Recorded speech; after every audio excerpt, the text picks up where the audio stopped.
السلام عليكم ورحمة الله وبركاته. الحمد لله رب العالمين،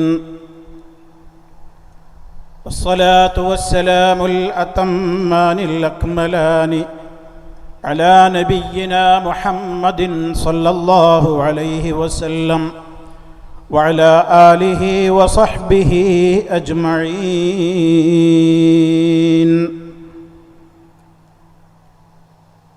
أما بعد فإن خير الكلام كلام الله، وخير الهدي هدي محمد صلى الله عليه وسلم، وشر الأمور محدثاتها، وكل محدثة بدعة، وكل بدعة ضلالة.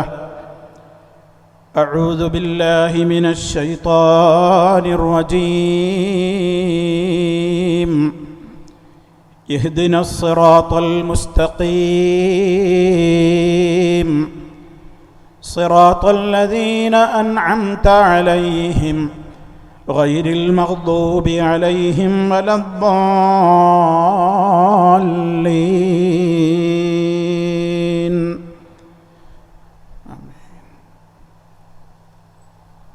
സ്നേഹമുള്ള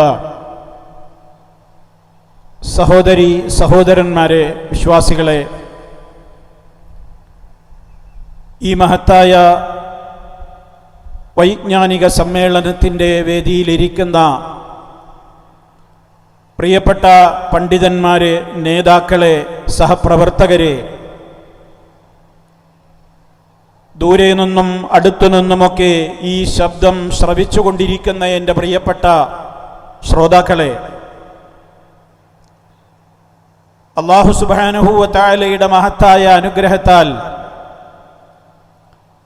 അല്ലാഹുവിനെ മനസ്സിലാക്കുവാനുള്ള മഹത്തായ ഈ ഒരു വിജ്ഞാന സദസ്സ് നാളെ പരലോകത്ത് വലിയ പ്രതിഫലത്തിന് നമുക്ക് അർഹത നേടിത്തരുന്ന ഒരു സ്വാലിഹായ അമലായി നമ്മളിൽ നിന്നെല്ലാം ഖബൂലാക്കി റബ്ബ് നമ്മെ എല്ലാവരെയും അനുഗ്രഹിക്കുമാറാകട്ടെ. സഹോദരങ്ങളെ, ദുന്യാവിലെ ചൂടും ഉഷ്ണവുമൊക്കെ സഹിക്കവയ്യാതെ ഈ ദിവസങ്ങളിലൊക്കെ വളരെയേറെ കഷ്ടപ്പെട്ടുകൊണ്ടിരിക്കുന്ന ആളുകളാണ് ഈ രാജ്യത്തുള്ള ആളുകൾ. എവിടെ കൂടിയിരുന്നാലും ഉഷ്ണത്തെ സംബന്ധിച്ചും ചൂടിനെ സംബന്ധിച്ചുമൊക്കെ ചർച്ച ചെയ്യുമ്പോഴൊക്കെ നമ്മുടെ മനസ്സിലുണ്ടായിരിക്കേണ്ടുന്ന ഒരു പ്രധാനപ്പെട്ട കാര്യം, ഇവിടെ എത്ര അത്യുഷ്ണമാണെങ്കിലും ചൂടാണെങ്കിലും കയറിയിരിക്കാൻ നമുക്ക് ഫാനുകളുള്ള, സംവിധാനങ്ങളുള്ള, സജ്ജീകരണങ്ങളുള്ള, എയർ കണ്ടീഷൻ റൂമുകളുള്ള ഒരു ലോകത്താണ് നമ്മളുള്ളത്. അതേ അവസരത്തിൽ പരിശുദ്ധ ഖുർആൻ കടുത്ത ചൂട് കാരണത്താൽ നന്മകളിൽ നിന്ന് മാറിപ്പോയ ആളുകളെ നന്മയുടെ മാർഗത്തിലേക്ക് നിങ്ങൾ പുറപ്പെടുവീൻ എന്ന് അല്ലാഹു കൽപ്പിച്ചപ്പോൾ ചൂട് സഹിക്കാനാവില്ല, കനത്ത ചൂടാണെന്ന് പറഞ്ഞുകൊണ്ട് നന്മയുടെ സ്ഥലങ്ങളിലേക്ക് പുറപ്പെടാതെ മാറി നിന്ന ആളുകളെ ഓർമ്മപ്പെടുത്തിയത് ജഹന്നമിന്റെ അത്യുഷ്ണമാണ്, ജഹന്നമിന്റെ തീയെക്കുറിച്ചാണ്. ഖുൽ നാറു ജഹന്നമ അശദ്ദു ഹർറാ ലൗ കാനൂ യഫ്ഖഹൂൻ. പറയൂ പ്രവാചകരെ, ഇതൊക്കെ പറഞ്ഞ് നന്മയുടെ മാർഗങ്ങളിൽ നിന്ന് വിട്ടുനിൽക്കുന്നവരോട് പറയൂ നബിയെ, നാറു ജഹന്നം, ജഹന്നമിന്റെ തീയാണ്, അശദ്ദു ഹർറാ, അതികഠിനമായ അത്യുഷ്ണമുള്ള തീ അതാണ്. അവർ മനസ്സിലാക്കിയിരുന്നുവെങ്കിൽ എത്ര നന്നായിരുന്നു എന്ന്. സഹോദരങ്ങളെ, സഹിക്കാനാവാത്തതാണ് ജഹന്നം. ആ കത്തിയാളുന്ന നരകാഗ്നിയിൽ പെട്ടുപോകാതിരിക്കുവാനുള്ള ശ്രമങ്ങളുടെ ഭാഗമായിട്ടാണ് ഈ നഗരിയിൽ നമ്മൾ ഒരുമിച്ച് കൂടിയിട്ടുള്ളത്.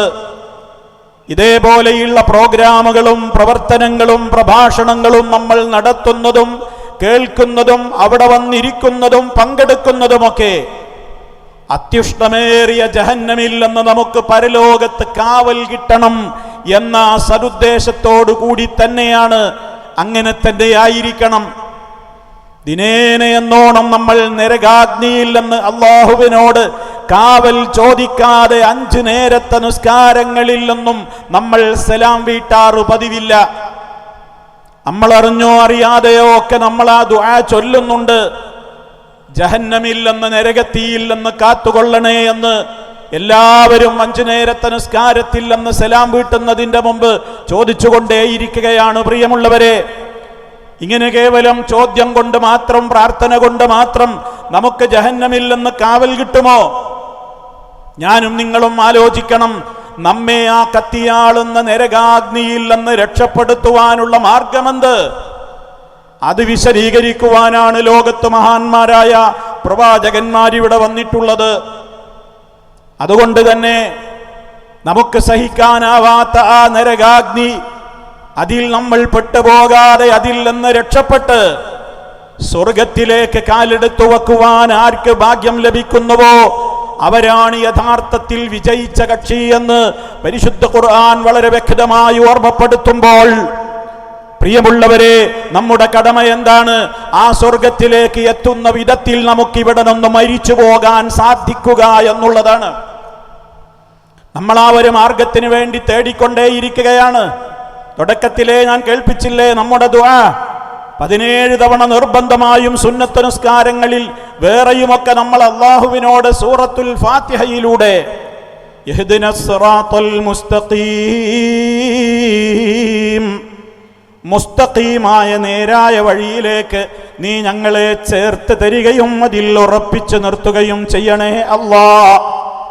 ഏതാണ് ആ മാർഗം? സിറാത്തല്ലദീന അൻഅംത അലൈഹിം, നീ അനുഗ്രഹിച്ചവരായ അമ്പിയാക്കളുടെയും അതുപോലെ തന്നെ സിദ്ദീഖീങ്ങളുടെയും ശുഹദാക്കളുടെയും സാലിഹീങ്ങളുടെയും മാർഗം. ആ മാർഗത്തിലേക്ക് നീ ഞങ്ങളെ ചേർത്ത് നിർത്തിത്തരണേ അല്ലാഹ്. എന്നാലോ ഗൈരിൽ മഗ്ദൂബി അലൈഹിം, നിന്റെ കോപത്തിന് വിധേയമായ കക്ഷികളുടെ വഴിയിൽ ചേർക്കല്ലേ. വലദ്ദാല്ലീൻ, വഴിപിഴച്ചുപോയ ധാരാളം കക്ഷികളുണ്ട്.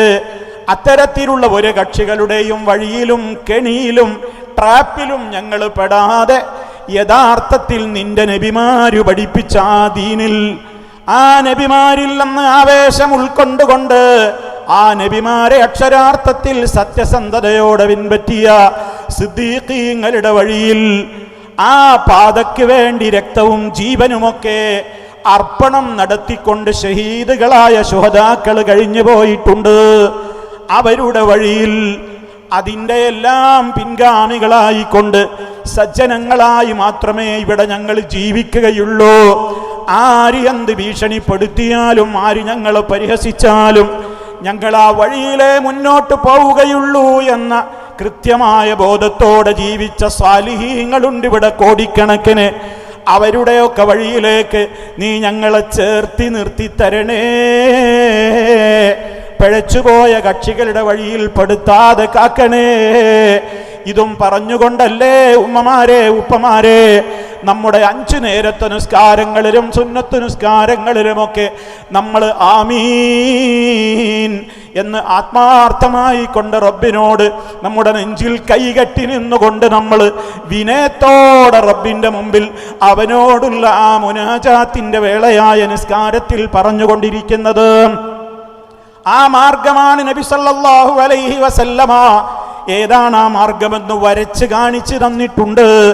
അവിടുന്ന് മദീനയിൽ സ്വഹാബിമാർക്ക് ക്ലാസ് കൊടുത്തുകൊണ്ടിരിക്കുകയാണ്.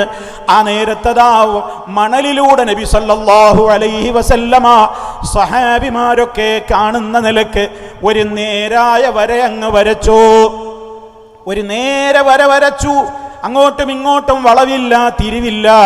ഒരു നേർരേഖ നബി സല്ലല്ലാഹു അലൈഹി വസല്ലമ വരച്ച് കാണിച്ചു കൊടുത്തുകൊണ്ട് പറഞ്ഞു, ഇതാണ് അല്ലാഹു സുബ്ഹാനഹു വ തആലയുടെ മാർഗം. ഹാദാ സബീലുല്ലാഹി മുസ്തഖീമാ, ഇതാണ് അല്ലാഹു സുബ്ഹാനഹു വ തആലയുടെ വഴി. എന്നിട്ട് നിങ്ങൾ ശ്രദ്ധിക്കണം, വഖത്ത ഖുതൂതൻ അൻ യമീനിഹി വ ശിമാലിഹി, എന്നിട്ട് നബി സല്ലല്ലാഹു അലൈഹി വസല്ലമ ആ നേരായ വഴിയുടെ അപ്പുറത്തും ഇപ്പുറത്തും അതിൻ്റെ വലതുഭാഗത്തും ഇടതുഭാഗത്തുമൊക്കെ ചില വളഞ്ഞ വഴികൾ, ചില വരകൾ ഇങ്ങനെ വരച്ചിട്ട് അവിടുന്ന് ചൂണ്ടിക്കാണിച്ചു കൊടുത്തുകൊണ്ട് സ്വഹാബിമാരോട് പറയുകയാണ്, ഓ സ്വഹാബിമാരേ, കണ്ടില്ലേ ഞാൻ നിങ്ങൾക്ക് ആദ്യം വരച്ച നേരായ വര കണ്ടില്ലേ? അതിൻ്റെ ഇപ്പുറത്തും അപ്പുറത്തും അതാ വേറെ ചില വഴികൾ കണ്ടില്ലേ? ആ നേരായ വഴിയാണ് അല്ലാഹുവിൻ്റെ വഴി. അതേ അവസരത്തിൽ അപ്പുറത്തും ഇപ്പുറത്തും കാണുന്ന ഈ വരകളുണ്ടല്ലോ, ഇതൊക്കെ ഹാദിഹി സുബുൽ, ഇതൊക്കെ വേറെ ചില വഴികളാണ്, ഇതൊക്കെ വേറെ ചില മാർഗങ്ങളാണ്. ലൈസ മിൻഹാ സബീൽ, അതിൽപ്പെട്ട ഒരു വഴിയിലും ഇല്ലാതെ, അതിൽപ്പെട്ട ഒരു വഴിയിലും ഇല്ല അലൈഹി ശൈത്താൻ യദഉ ഇലൈഹി, അതിലേക്ക് വിളിക്കുന്ന ശൈത്താൻ അവിടെ കുടിയിരിക്കുന്നുണ്ട്. എന്തേ നിങ്ങൾക്ക് മനസ്സിലായത്? മഹാനായ നബി സല്ലല്ലാഹു അലൈഹി വസല്ലമ ഇത് പറഞ്ഞിട്ടാണ് ആയത്ത് ഓതുന്നത്. അല്ലാഹുവിൻ്റെ വചനം, വ അന്ന ഹാദാ സിറാത്തീ മുസ്തഖീമാ ഫത്തബിഊഹു വലാ തത്തബിഉസ് സുബുൽ ഫതഫറഖ ബികും അൻ സബീലിഹി ദാലികും വസ്സാകും ബിഹി ലഅല്ലകും തത്തഖൂൻ. ഇതാണ് എൻ്റെ നേരായ മാർഗം. ആ മാർഗത്തെ മാത്രമേ നിങ്ങൾ പിൻപറ്റാവൂ, മറ്റു മാർഗങ്ങളെ നിങ്ങൾ ഫോളോ ചെയ്യരുത്, അതിനെ നിങ്ങൾ പിൻപറ്റരുത്. അങ്ങനെയെങ്ങാനും നിങ്ങൾ പിൻപറ്റിപ്പോയാൽ എൻ്റെ യഥാർത്ഥമായ വഴിയില്ലെന്ന് അത് നിങ്ങളെ തെറ്റിച്ചു കൊണ്ടുപോകും. ഇത് നിങ്ങളോട് വളരെ ഗൗരവത്തോടെ വസിയ്യത്ത് ചെയ്യുകയാണ്. അല്ലാഹു പറയുകയാണ്, നിങ്ങളോടിത് ശക്തമായി തന്നെ ഉപദേശിക്കുന്നത് എന്തിനാണെന്നോ, നിങ്ങൾ വഴിപിഴക്കാതെ നല്ല തഖ്വയോടെ തന്നെ നിങ്ങൾ ജീവിതം മുന്നോട്ട് കൊണ്ടുപോകുവാനാണ്. നബിതങ്ങൾ പറഞ്ഞ കാര്യത്തിന് തെളിവായിക്കൊണ്ട് ഈ ആയത്താണ് മഹാനായ നബി സല്ലല്ലാഹു അലൈഹി വസല്ലമ തെളിവായിക്കൊണ്ട് അവിടെ ഓതുന്നത്. ആ മാർഗം ഏതാണെന്ന് അവിടുന്ന് പഠിപ്പിച്ചും തന്നിട്ടുണ്ട്. അവിടുന്ന് പറഞ്ഞല്ലോ, ആ യഥാർത്ഥത്തിലുള്ള മാർഗത്തിൽ നിലകൊള്ളുന്നവരാരാണ്? അത് ഞാനും എൻ്റെ സ്വഹാബത്തും നിലകൊണ്ട വഴിയാണ്. മാ അന അലൈഹി വസഹാബി, ഞാനും എൻ്റെ സ്വഹാബത്തും നിലകൊണ്ട മാർഗം ഏതാണോ അല്ലാഹുവിൻ്റെ റസൂല് നമുക്ക് അറിയിച്ചു തന്നു. ഇനി നമ്മളെന്തിനാ ഇതിൽ തർക്കിക്കുന്നത്? ആ നബി സല്ലല്ലാഹു അലൈഹി വസല്ലം അടക്കമുള്ള അമ്പിയാക്കളുടെ വഴി നമ്മളങ്ങ് പഠിച്ചാൽ പോരെ? അവരെ പിൻപറ്റിയ സഹാബാക്കൾ എന്തൊക്കെ വിശ്വസിച്ചു, അവരെന്തൊക്കെ വിശ്വസിച്ചു, അംഗീകരിച്ചു, ആചരിച്ചു, അതങ്ങ് പഠിച്ചു വെച്ചാൽ മതിയല്ലോ. ആ മാർഗത്തിലൂടെ തന്നെ നമ്മൾ മുന്നോട്ട് പോയാൽ ആ മാർഗത്തിൽ നിന്ന് പഴച്ചു പോകാതെ നബി സല്ലല്ലാഹു അലൈഹി വസല്ലമിന് പരിചയമുള്ളത്, സ്വഹാബത്തിന് പരിചയമുള്ളത്, അതിലപ്പുറമുള്ള വിശ്വാസങ്ങളിലേക്ക് നമ്മൾ പോയാൽ, കർമ്മങ്ങളിലേക്ക് പോയാൽ അത് പഴച്ചു പോകുവാനുള്ള നിമിത്തമാണെന്നാണ് നബി സല്ലല്ലാഹു അലൈഹി വസല്ലം പഠിപ്പിക്കുന്നത്. അതുകൊണ്ട് തന്നെ ആ മാർഗത്തിൽ തന്നെ ഉറച്ചു നിന്നാൽ അല്ലാഹു നമുക്ക് നല്ല മരണം തരും. ഇന്നല്ലദീന ഖാലൂ റബ്ബുനല്ലാഹ്, ഇന്നല്ലദീന ഖാലൂ റബ്ബുനല്ലാഹ്, തീർച്ചയായും ഞങ്ങളുടെ രക്ഷിതാവ് അല്ലാഹുവാണെന്ന് പറഞ്ഞവർ, സുമ്മസ്തഖാമു, പിന്നീട് അതിനനുസരിച്ച് യഥാർത്ഥമായ നിലക്ക് ജീവിതത്തെ ക്രമീകരിച്ചവർ. ശരിക്കും മനസ്സിലാക്കണം പ്രിയമുള്ളവരെ, ഇന്നല്ലദീന ഖാലൂ റബ്ബുനല്ലാഹ്, ഞങ്ങളുടെ റബ്ബ്, യജമാനനായ ഞങ്ങളുടെ റബ്ബ് അല്ലാഹു മാത്രമാണെന്ന് പറയുകയും സുമ്മസ്തഖാമു, പിന്നീട് അതിനനുസരിച്ചുകൊണ്ട് വളരെ നേരെ ചൊവ്വേ ജീവിക്കുകയും ചെയ്താൽ, അല്ലാഹു റബ്ബാണെന്ന് പറയുന്ന ഒരുപാട് കക്ഷികൾ ഇവിടെയുണ്ട്. പക്ഷേ ആ പറയുന്ന വാക്കിനോട് കൂറുപുലർത്തിക്കൊണ്ട് ജീവിക്കുന്ന ആളുകളുടെ എണ്ണം ഇവിടെ കുറവാണ്. അവരിവിടെ വളരെ ന്യൂനപക്ഷമാണ്, അവരിവിടെ വളരെ കുറവാണ്. ലോകാടിസ്ഥാനത്തിൽ തന്നെ നോക്കിയാൽ അല്ലാഹുവിനെ റബ്ബായി അംഗീകരിച്ച് അതേപോലെ തന്നെ ജീവിക്കുന്ന ആളുകൾ ഇവിടെ വളരെ കുറവാണ്. വമാ യുഅ്മിനു അക്സറുഹും ബില്ലാഹി ഇല്ലാ വഹും മുശ്രികൂൻ. അവരിൽ അധിക പേരും അല്ലാഹുവിൽ വിശ്വസിക്കുന്നില്ല, അവർ ശിർക്ക് ചെയ്തുകൊണ്ടല്ലാതെ. നോക്കണം നിങ്ങൾ, ലോകത്ത് ജനതയുടെ അവസ്ഥയാണ് ഈ പറയുന്നത്. അല്ലാഹുവിൽ ഈമാൻ ഉണ്ടെന്നവർ പറയുന്നു, പക്ഷേ അവരിൽ ശിർക്കാണ് സംഭവിച്ചുകൊണ്ടിരിക്കുന്നത്. അതുകൊണ്ട് തന്നെ ഗൗരവത്തോടെ ആലോചിച്ചു നോക്കണം. ആ രൂപത്തിൽ വളരെ വ്യക്തവും കൃത്യവുമായ നിലക്ക് സുമ്മസ്തഖാമു എന്ന് പറഞ്ഞിടത്ത് ഖുർആൻ വ്യാഖ്യാതാക്കൾ വളരെ ഗൗരവത്തോടുകൂടെ നമുക്ക് പഠിപ്പിച്ചിരുന്ന യാഥാർത്ഥ്യം എന്താണ്? എന്താണ് ഇസ്തിഖാമത്ത് എന്ന് പറഞ്ഞാൽ ഐഹുമുല്ലദീന ലാ യുശ്രികൂന ബില്ലാഹി ശൈആ, അല്ലാഹുവിൽ യാതൊന്നിനെയും പങ്കുചേർക്കാത്തവർ. അങ്ങനെ അല്ലാഹുവിൽ യാതൊന്നിനെയും പങ്കുചേർക്കാത്ത നിലക്ക് ഞങ്ങളുടെ റബ്ബ് അല്ലാഹുവാണെന്ന് പ്രഖ്യാപിച്ച് അങ്ങനെ തന്നെ ഒരാൾ ജീവിച്ചാൽ അവൻ മരിക്കുന്ന നേരത്തെ സന്തോഷ വാർത്തയുമായി മലക്കുകൾ വരും. അവന് സ്വർഗത്തിന്റെ കാഴ്ചകൾ കാണിച്ചു കൊടുക്കും. അവനോട് നല്ല നല്ല സന്തോഷത്തിന്റെ വാക്കുകൾ അവനോട് പറയും. നിങ്ങൾ ഭയപ്പെടേണ്ടതില്ല എന്ന് പറയും. നിങ്ങൾ സങ്കടപ്പെടരുത് എന്നവരോട് പറയും. നിങ്ങളോട് വാഗ്ദത്തം ചെയ്ത സ്വർഗത്തിലേക്ക് നിങ്ങളെ കൊണ്ടുപോകാനാ ഞങ്ങൾ വന്നതെന്ന് അവരോട് പറയപ്പെടും. ആ നിലക്കൊക്കെയുള്ള വളരെയേറെ സുവിശേഷങ്ങൾ കേട്ടുകൊണ്ട് മരിക്കുവാൻ അവന് സാധിക്കുന്നു. നേരെ മറിച്ചാണെങ്കിലോ അവന്റെ മരണം വളരെ മോശമായിരിക്കും. അതുകൊണ്ട് സുഹൃത്തുക്കളെ, നല്ല നിലക്ക് മരിക്കുവാൻ സാധിക്കുന്നതിന്റെ മാനദണ്ഡം ശിർക്ക് ചെയ്യാതെ മരിക്കലാണ്. അപ്പോൾ എന്താണ് ശിർക്ക്?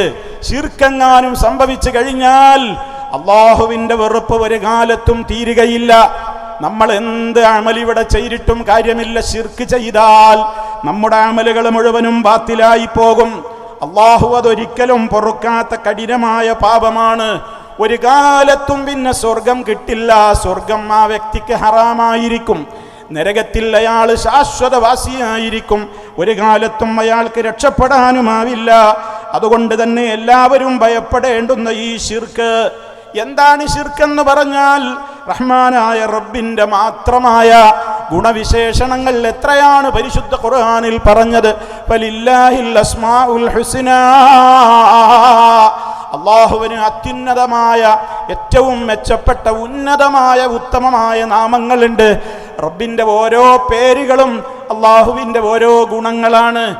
ആ ഗുണങ്ങൾ അല്ലാഹുവിന് മാത്രമേയുള്ളൂ. ആ ഗുണങ്ങൾ റബ്ബിനല്ലാത്ത ഒരാൾക്കും ഇല്ല. അവൻ്റേത് മാത്രമായ ഗുണങ്ങളുണ്ട്. നേരെ മറിച്ച് അവൻ സൃഷ്ടികൾക്ക് വിട്ടുകൊടുത്തിട്ടുള്ള ചില കാര്യങ്ങളുണ്ട്. അതുകൊണ്ട് തന്നെ നമ്മളിവിടെ പരസ്പരം പല കാര്യങ്ങളിലും നമ്മൾ സഹായം തേടുന്നുണ്ട്. ഞാൻ പറയുന്നത് നിങ്ങൾ കാതുകൊണ്ട് കേൾക്കുന്നുണ്ട്. എനിക്ക് സംസാരിക്കാനാവുന്നുണ്ട്. എനിക്ക് നിങ്ങളെ കാണാൻ കഴിയുന്നുണ്ട്. നിങ്ങൾക്ക് എന്നെ കാണാൻ കഴിയുന്നുണ്ട്.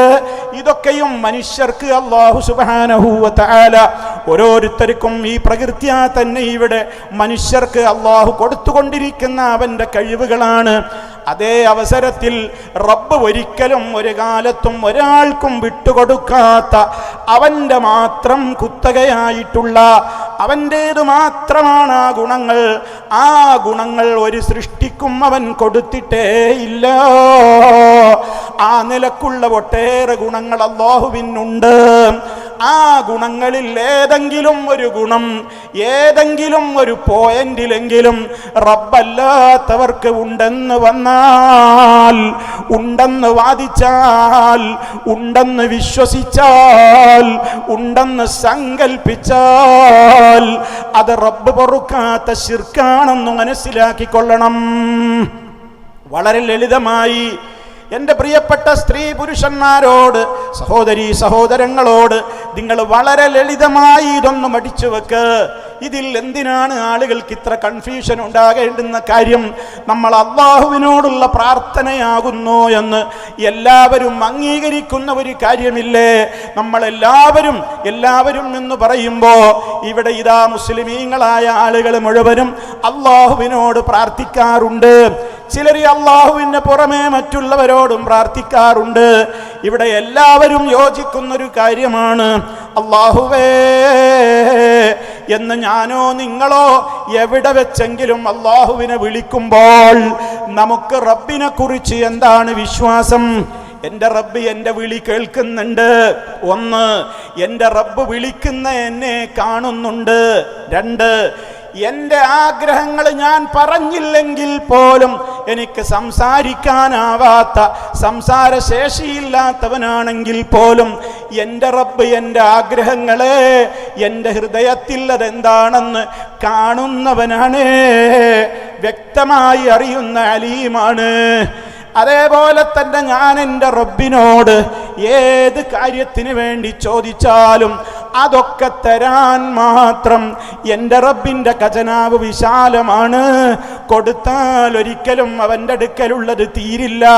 അതുകൊണ്ട് എന്ത് ചോദിച്ചാലും അവനത് തരാൻ കഴിവുണ്ട്. മൂന്ന്, ഇനിയും നോക്കൂ നിങ്ങൾ, എത്രയോ വിശ്വാസങ്ങൾ റബ്ബിനെ കുറിച്ച് വിശ്വസിക്കുകയാണ് നമ്മൾ.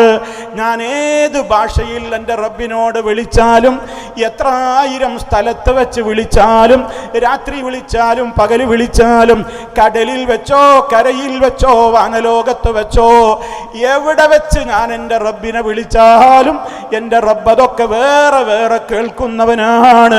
1 കോടി ജനങ്ങൾ ഒരു സ്ഥലത്ത് വെച്ച് പ്രാർത്ഥിക്കുമ്പോൾ അവർക്ക് 1 കോടി ആവശ്യങ്ങൾ പറയാനുണ്ടാകും. അതൊക്കെ വേറെ വേറെ വേറെ കേട്ട് മനസ്സിലാക്കി അവരുടെ ഒക്കെ കാര്യങ്ങളെ വ്യക്തമായി തന്നെ തീർപ്പ് കൽപ്പിച്ചു കൊടുത്ത് സഹായിക്കുവാൻ രാജാതിരാജനായ റബ്ബിനല്ലാതെ കഴിയൂല. ഈ വിശ്വാസത്തോടെയല്ലേ ഉമ്മമാരെ, ഈ വിശ്വാസത്തോടെയല്ലേ ഉപ്പമാരെ നമ്മളൊക്കെ ദുആ ചെയ്യാറുള്ളത്? അതിലാർക്കെങ്കിലും തർക്കണ്ടോ? എല്ലാവരും പറയും അതെ അങ്ങനെ തന്നെയാണ്. അതേ അവസരത്തിൽ അല്ലാഹു അല്ലാത്തവരോടും പ്രാർത്ഥിക്കാമെന്ന് പറയുന്ന ചില കക്ഷികൾ ഇവിടെയില്ലേ? അതല്ലേ അവർ ദർഗയിൽ പോയിട്ടും അല്ലാതെയും ഉള്ളാളത്തെ സയ്യിദ് മദനിയോട് തേടുന്നത്, മറ്റു പലരോടും അവർ തേടുന്നത്, മടവൂരിനോട് തേടുന്നത്, മുഹയ്യിദ്ദീൻ ശൈഖിനെ വിളിച്ചു പ്രാർത്ഥിക്കുന്നത്, ബദരീങ്ങളെ വിളിച്ചു പ്രാർത്ഥിക്കുന്നത്, മഹാനായ മുത്തു മുസ്തഫയെ വിളിച്ചു പ്രാർത്ഥിക്കുന്നത്. അങ്ങനെയൊക്കെ പ്രാർത്ഥിക്കുമ്പോൾ അവരുടെ മനസ്സിലെ വിശ്വാസം എന്ത്? ചിന്തിക്ക് പ്രിയമുള്ളവരെ, എത്ര ലളിതമാണ്. അള്ളാഹുവിനോട് ചോദിക്കും പോലെ തന്നെ ഇവരതായി മറ്റുള്ളവരോടും ചോദിക്കുമ്പോൾ ഇതേ വിശ്വാസങ്ങളൊക്കെ തന്നെയാണ് കടന്നു വരുന്നത്. ഞാൻ നബിയോട് ചോദിച്ചാലും വലിയാണെന്ന് പറയപ്പെടുന്നവരോട് ചോദിച്ചാലുമൊക്കെ ഞാൻ വിളിക്കുന്ന വിളി അവർ കേൾക്കുന്നുണ്ട്. അതുപോലെ തന്നെ എന്നെ അവർ കാണുന്നുണ്ട്. ഞാൻ എവിടെയാണെങ്കിലും അവർ എന്നെ വിളി കേൾക്കും. വിളിച്ചാൽ വിളിപ്പുറത്ത് അവരെത്തും. വല്ലേ നീലത്തീന്നും എന്നെ വിളിപ്പോർക്ക് വൈകൂടാതു തീരം ചെയ്യും ഞാനെന്നോവർ. ഏത് സ്ഥലത്ത് വെച്ച് എന്നെ വിളിച്ചാലും ഞാൻ അവർക്ക് ഉത്തരം കൊടുക്കും. അവരിഞ്ഞ് ചോദിച്ചില്ലെങ്കിൽ പോലും കണ്ണിൽ കാണാത്തതും കൽബകത്തുള്ളതും കൺകൊണ്ട് കണ്ട പോൽ കാട്ടിപ്പറഞ്ഞോവർ. മുഹയ്യിദ്ദീൻ മാലയിലെ വരികളാണിത്. കണ്ണുകൊണ്ട് കണ്ടോളണം എന്നില്ല. കണ്ണുകൊണ്ട് കണ്ടതും അല്ലാത്തതുമായ എല്ലാ കാര്യങ്ങളും, മനുഷ്യന്റെ ഹൃദയത്തിലുള്ള എല്ലാ രഹസ്യങ്ങളും കുപ്പിയാകത്തുള്ള വസ്തുവിനെ പോലെ കാൺമാൻ ഞാൻ നിങ്ങളുടെ കൽബകം എന്നോവർ. നിങ്ങളുടെ ഹൃദയത്തിലൊക്കെ അടങ്ങിയിട്ടുള്ള, ചിന്തിക്ക് പ്രിയമുള്ളവരെ, ഈ ലോകത്ത് കോടാനുകോടി മനുഷ്യരില്ലേ? ആ മനുഷ്യരുടെയൊക്കെ ഹൃദയത്തിൻ്റെ അകത്ത് എന്തൊക്കെ സ്വകാര്യങ്ങളുമായിട്ടാണ് അവർ നടക്കുന്നത് എന്ന് അങ്ങ് ബഗ്ദാദിലെ ഖബറിൽ കിടന്നുകൊണ്ട് ശൈഖ് മുഹയ്യിദ്ദീൻ അബ്ദുൽ ഖാദിർ ജീലാനി എന്ന് പറയുന്ന ആ വ്യക്തി അത് കണ്ടുകൊണ്ടിരിക്കുകയാണെന്നും, ഏത് ഭാഷയിൽ അദ്ദേഹത്തെ എത്രായിരം ജനങ്ങൾ വിളിച്ചാലും, എത്രായിരം ആവശ്യങ്ങൾ അദ്ദേഹത്തോട് പറഞ്ഞാലും, ഏതെല്ലാം സ്ഥലങ്ങളിൽ വെച്ച് തേടിയാലും അതൊക്കെ കേട്ട് ഉത്തരം ചെയ്യാൻ അദ്ദേഹത്തിന് കഴിവുണ്ട്. ഞങ്ങളെ അദ്ദേഹം സഹായിക്കുകയും ചെയ്യും. ഈ വിശ്വാസല്ലേ മുഹയ്യിദ്ദീൻ ശൈഖയെ വിളിക്കുമ്പോൾ, ബദരീങ്ങളെ വിളിക്കുമ്പോൾ മനസ്സിലുള്ളത്? അപ്പൊ പറയൂ, എന്തറിയോ, അതൊക്കെ ശരി തന്നെ മൗലവി. അള്ളാഹിനോട് തേടുമ്പോൾ അതേ വിശ്വാസമൊക്കെ അവരോട് തേടുമ്പോഴും ഉണ്ട്. കാണൂല എന്നാരെങ്കിലും വിശ്വസിക്കുന്നുണ്ടോ? എവിടുന്ന് വിളിച്ചാലും കേൾക്കൂല. ചിലയിടത്തുനിന്ന് വിളിച്ചാലേ മുഹയ്യിദ്ദീൻ ശൈഖ് കേൾക്കൂന്ന് ആരെങ്കിലും വിശ്വസിക്കുന്നുണ്ടോ? ഇല്ല. എവിടുന്ന് വിളിച്ചാലും കേൾക്കും, എവിടുന്നാണെങ്കിലും കാണും, എല്ലാവരുടെ ഖൽബും കാണും, എന്തിനും ഉത്തരം ചെയ്യാൻ കഴിവുണ്ട്, എല്ലാത്തും അവർക്കും അറിയാം. ഒരു ഇല കൊഴിഞ്ഞു വീഴുന്നില്ല മുഹീദ്ദീൻ ശൈഖ് അറിയാതെ. ഇവിടെ ഒരു പച്ചച്ചെടിക്ക് പച്ച നിറം കിട്ടുന്നില്ല റിഫായി ശൈഖ് അറിയാതെ. ഇവിടെ ഒരു പ്ലെയിനും ഓടുന്നില്ല, തീവണ്ടിയും ഓടുന്നില്ല. ഇവിടെയുള്ള സൂര്യചന്ദ്ര നക്ഷത്രാദികളും ഗോളങ്ങളും മുഴുവനും ഇവിടെ സഞ്ചരിക്കുന്നത് മടവൂരിങ്ങനെ നോക്കിയിട്ടാണ്, മടവൂരിങ്ങനെ നിയന്ത്രിച്ചുകൊണ്ടാണ്. ഇതല്ലേ വിശ്വാസം? ഈ വിശ്വാസങ്ങളൊക്കെയല്ലേ അള്ളാഹുവിൻ്റേത് മാത്രമായ പ്രത്യേകതകൾ മറ്റുള്ളവർക്ക് വകവെച്ചു കൊടുക്കൽ. അപ്പ പറയും അവിടെ ഒരു കറക്ഷൻ ഉണ്ട്, അവിടെ ഒരു തിരുത്തുണ്ട് മൗലൈമാരെ. അതെന്താണ്? അള്ളാഹു ചെയ്യുന്നതൊക്കെ സ്വന്തം കഴിവുകൊണ്ടാണ്, മഹാത്മാക്കളൊക്കെ ചെയ്യുന്നത് അള്ള കൊടുത്ത കഴിവുകൊണ്ടാണ്. അങ്ങനെ ഒരു വ്യത്യാസമുണ്ട്. അള്ള കൊടുത്ത കഴിവാണ്. കൊടുത്ത കഴിവില്ലെന്ന് ചോദിക്കുമ്പോ അത് തെറ്റല്ല. അപ്പൊ അതിന്റെ മറുവശം എന്താണ്? അള്ള കൊടുക്കാത്ത കഴിവുള്ള ചില ആളുകൾ ഇവിടെ ഉണ്ട് എന്നാരോ വിശ്വസിക്കുന്നുണ്ട് എന്നല്ലേ ആ പറയുന്നതിന്റെ അർത്ഥം? അങ്ങനെ ഇവിടെ ആരാണ് വിശ്വസിക്കുന്നത്? ചിന്തിക്ക്. റബ്ബ് കഴിവ് കൊടുക്കാതെ സ്വന്തമായി തന്നെ അള്ളാനെ പോലെ ആരിൽ നിന്നും കഴിവ് കിട്ടാതെ സ്വന്തമായി കഴിവുള്ള വേറെ ഏത് ശക്തികളുണ്ട് എന്ന് ആരെങ്കിലും ഇവിടെ വിശ്വസിക്കുന്നുണ്ടോ? എന്തിനാധികം പറയുന്നത്? നമ്മുടെ നേതാവ് നബി സല്ലല്ലാഹു അലൈഹി വസല്ലമ ബദറിലും ഉഹദിലും അതുപോലെ തന്നെ ഖന്തക്കിലും ഹുനൈനിലും തബൂക്കിലുമൊക്കെ ഏറ്റുമുട്ടിയവരിൽ ഉണ്ടായിരുന്ന മുശ്രിക്കുകൾ, അവര് അള്ളാഹു കൊടുക്കാത്ത കഴിവുള്ള ആളുകൾ വേറെയുണ്ട് എന്നാണോ വിശ്വസിച്ചിരുന്നത്? ഒരിക്കലുമല്ല. അവര് പ്രാർത്ഥിച്ചിരുന്ന അവരുടേതായ ആളുകൾ, അവരുടെ കഴിവുകളൊക്കെ അള്ള കൊടുത്തത് മാത്രമാണ്, അള്ള കൊടുക്കാത്ത ഒരു കഴിവും അവർക്കില്ല എന്ന് അവര് കഅബയുടെ സമീപത്ത് വന്ന് ഏറ്റു ചൊല്ലിയിരുന്നവരാണ്. ഇപ്പൊ നമ്മുടെ ആളുകൾ, ഒരുപാട് ആളുകൾ ഇപ്പൊ ഹജ്ജിന് പോകുന്ന നേരമല്ലേ? ഹജ്ജിന് പോയാൽ ഉമ്മമാരെ ഉപ്പമാരെ നമ്മൾ കേൾക്കുന്ന തൽബിയത്ത് എന്താണ്? അല്ലാഹുവേ, നിന്റെ വിളിക്കുത്തരം ചെയ്ത് ഞങ്ങളിതാ വന്നിരിക്കുന്നു, നിനക്ക് യാതൊരു പങ്കാളിയുമില്ല, എല്ലാ അനുഗ്രഹങ്ങളും നിന്നിൽ നിന്ന് മാത്രമാണ്, അതുകൊണ്ട് തന്നെ സർവസ്തുതിയും നിനക്കാണ് എന്നിങ്ങനെ അല്ലാഹുവിനെ പുകഴ്ത്തുന്ന തൽബിയത്തല്ലേ ഹാജിമാര് മുഴക്കിക്കൊണ്ടിരിക്കുന്നത്. ഈ തൽബിയത്തിൽ മായം കലർത്തിയ ഒരു കൂട്ടരുണ്ടായിരുന്നു നബിയുടെ കാലത്ത്. നബി സല്ലല്ലാഹു അലൈഹി വസല്ലമ കഅബയുടെ പരിസരത്ത് ഇങ്ങനെ നിൽക്കുമ്പോ മക്കയിലുണ്ടായിരുന്ന മുശ്രിക്കിന്റെ നേതാക്കന്മാരടക്കമുള്ളവര് അവരതാ തൽബിയത്ത് ചൊല്ലി വരികയാണ്. ലബ്ബൈക അല്ലാഹുമ്മ ലബ്ബൈക.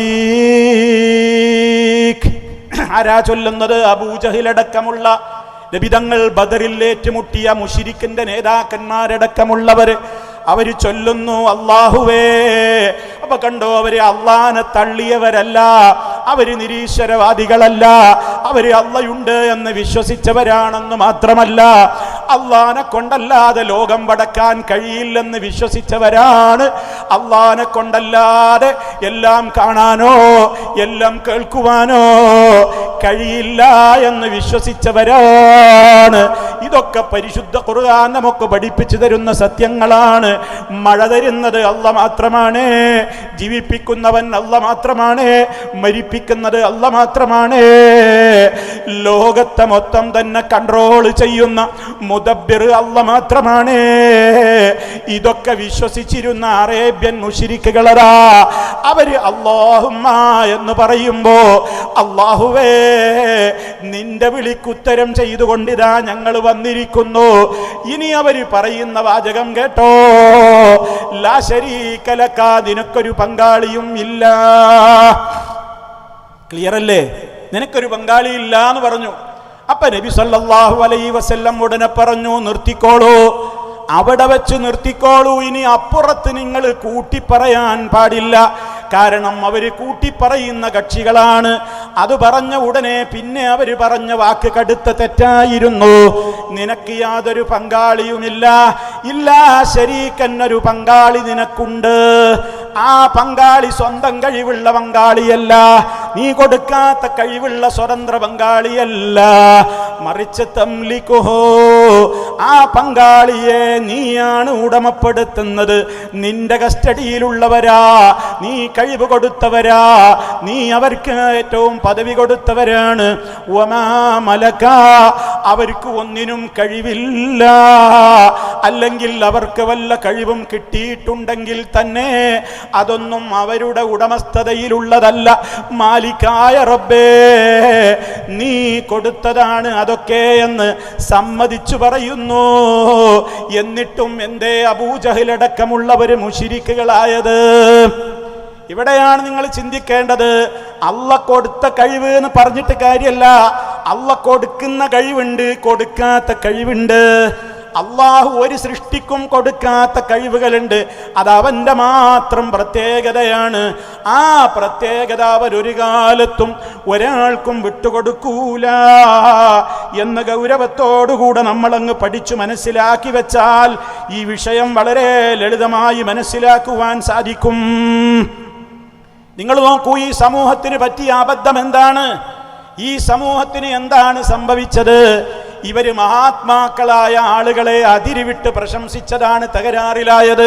നൂഹ് നബിയുടെ ജനതക്ക് പറ്റിയത് അതാണ്. ഇബ്രാഹിം അലൈഹിസ്സലാമിന്റെ ജനതക്ക് പറ്റിയത് അതാണ്. മൂസ നബിയുടെ ജനതക്ക് പറ്റിയത് അതാണ്. ഈസാ അലൈഹിസ്സലാമിന്റെ ജനതക്കും പറ്റിയത് അതാണ്. മഹാന്മാരായ ആളുകളെ അതിരുവിട്ട് അവര് പുകഴ്ത്തി പറഞ്ഞു. അള്ളാനെ കുറിച്ച് പറയേണ്ടത് ഇവരെ കുറിച്ചും പറയുകയാണ്. ഈ ഒരു അപകടം നമ്മുടെ സമൂഹത്തിൽ വരാതിരിക്കാൻ നാം ജീവനേക്കാളേറെ സ്നേഹിക്കുന്ന മുത്ത് മുസ്തഫ സല്ലല്ലാഹു അലൈഹി വസല്ലം പണ്ടേ പറഞ്ഞിട്ടുണ്ട്, ലാ തുതുറൂനി, ഓ മുസ്ലിമീങ്ങളെ, നിങ്ങൾ എന്നെ പരിധി വിട്ട് പുകഴ്ത്തല്ലേ. ഏതുപോലെ ഉദാഹരണവും പറഞ്ഞു. ഒരു സമൂഹത്തെ ചൂണ്ടിക്കാട്ടിയിട്ടാണ് പറയുന്നത്. കമാ അത്റത്തിൻ നസാറ, നസറാനികൾ ഈസാ ഇബ്നു മറിയം, മറിയമിന്റെ പുത്രൻ ഈസാ അലൈഹിസ്സലാമിനെ പരിധി വിട്ട് പുകഴ്ത്തിയതുപോലെ, പരിധി വിട്ട് പ്രശംസിച്ചതുപോലെ, പരിധി വിട്ട് മദ്ഹ് പറഞ്ഞതുപോലെ നിങ്ങൾ എന്നെക്കുറിച്ച് പരിധി വിട്ട് മദ്ഹ് പറയല്ലേ.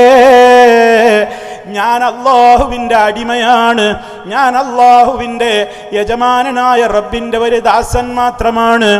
ആ റബ്ബ് നിങ്ങളെ സ്വർഗത്തിലേക്ക് നയിക്കേണ്ട പാഠങ്ങൾ നിങ്ങളെ പഠിപ്പിക്കാൻ ഏൽപ്പിച്ചിട്ടുള്ള റസൂലുമാണ്. ആ ആശയത്തിന് വിരുദ്ധമാകുന്ന ഒന്നും നിങ്ങൾ എന്നോടുള്ള ബഹുമാനമാണെന്ന് പറഞ്ഞിട്ട്, എന്നോടുള്ള സ്നേഹമാണെന്ന് പറഞ്ഞിട്ട് എന്നെക്കുറിച്ച് നിങ്ങൾ പറയല്ലേ എന്ന് നബി സല്ലല്ലാഹു അലൈഹി വസല്ലം പഠിപ്പിച്ചു തന്നത് എന്തുകൊണ്ടാ? എന്താ നമ്മുടെ സമൂഹത്തിലെ ആളുകൾക്ക് പറ്റിയത്? നമ്മളെക്കുറിച്ച് പലപ്പോഴും പറയും, ഇവർക്ക് അമ്പിയാക്കളോട് ബഹുമാനമില്ല, സെലഫികൾ അവർ പിഴച്ചവരാണ് പോലും. എന്തേ കാരണം? അവർക്ക് നബിമാരോട് ബഹുമാനമില്ല, ശുഹദാക്കളോട്, സാലിഹീങ്ങളോട്, ഔലിയാക്കളോട് ബഹുമാനമില്ല.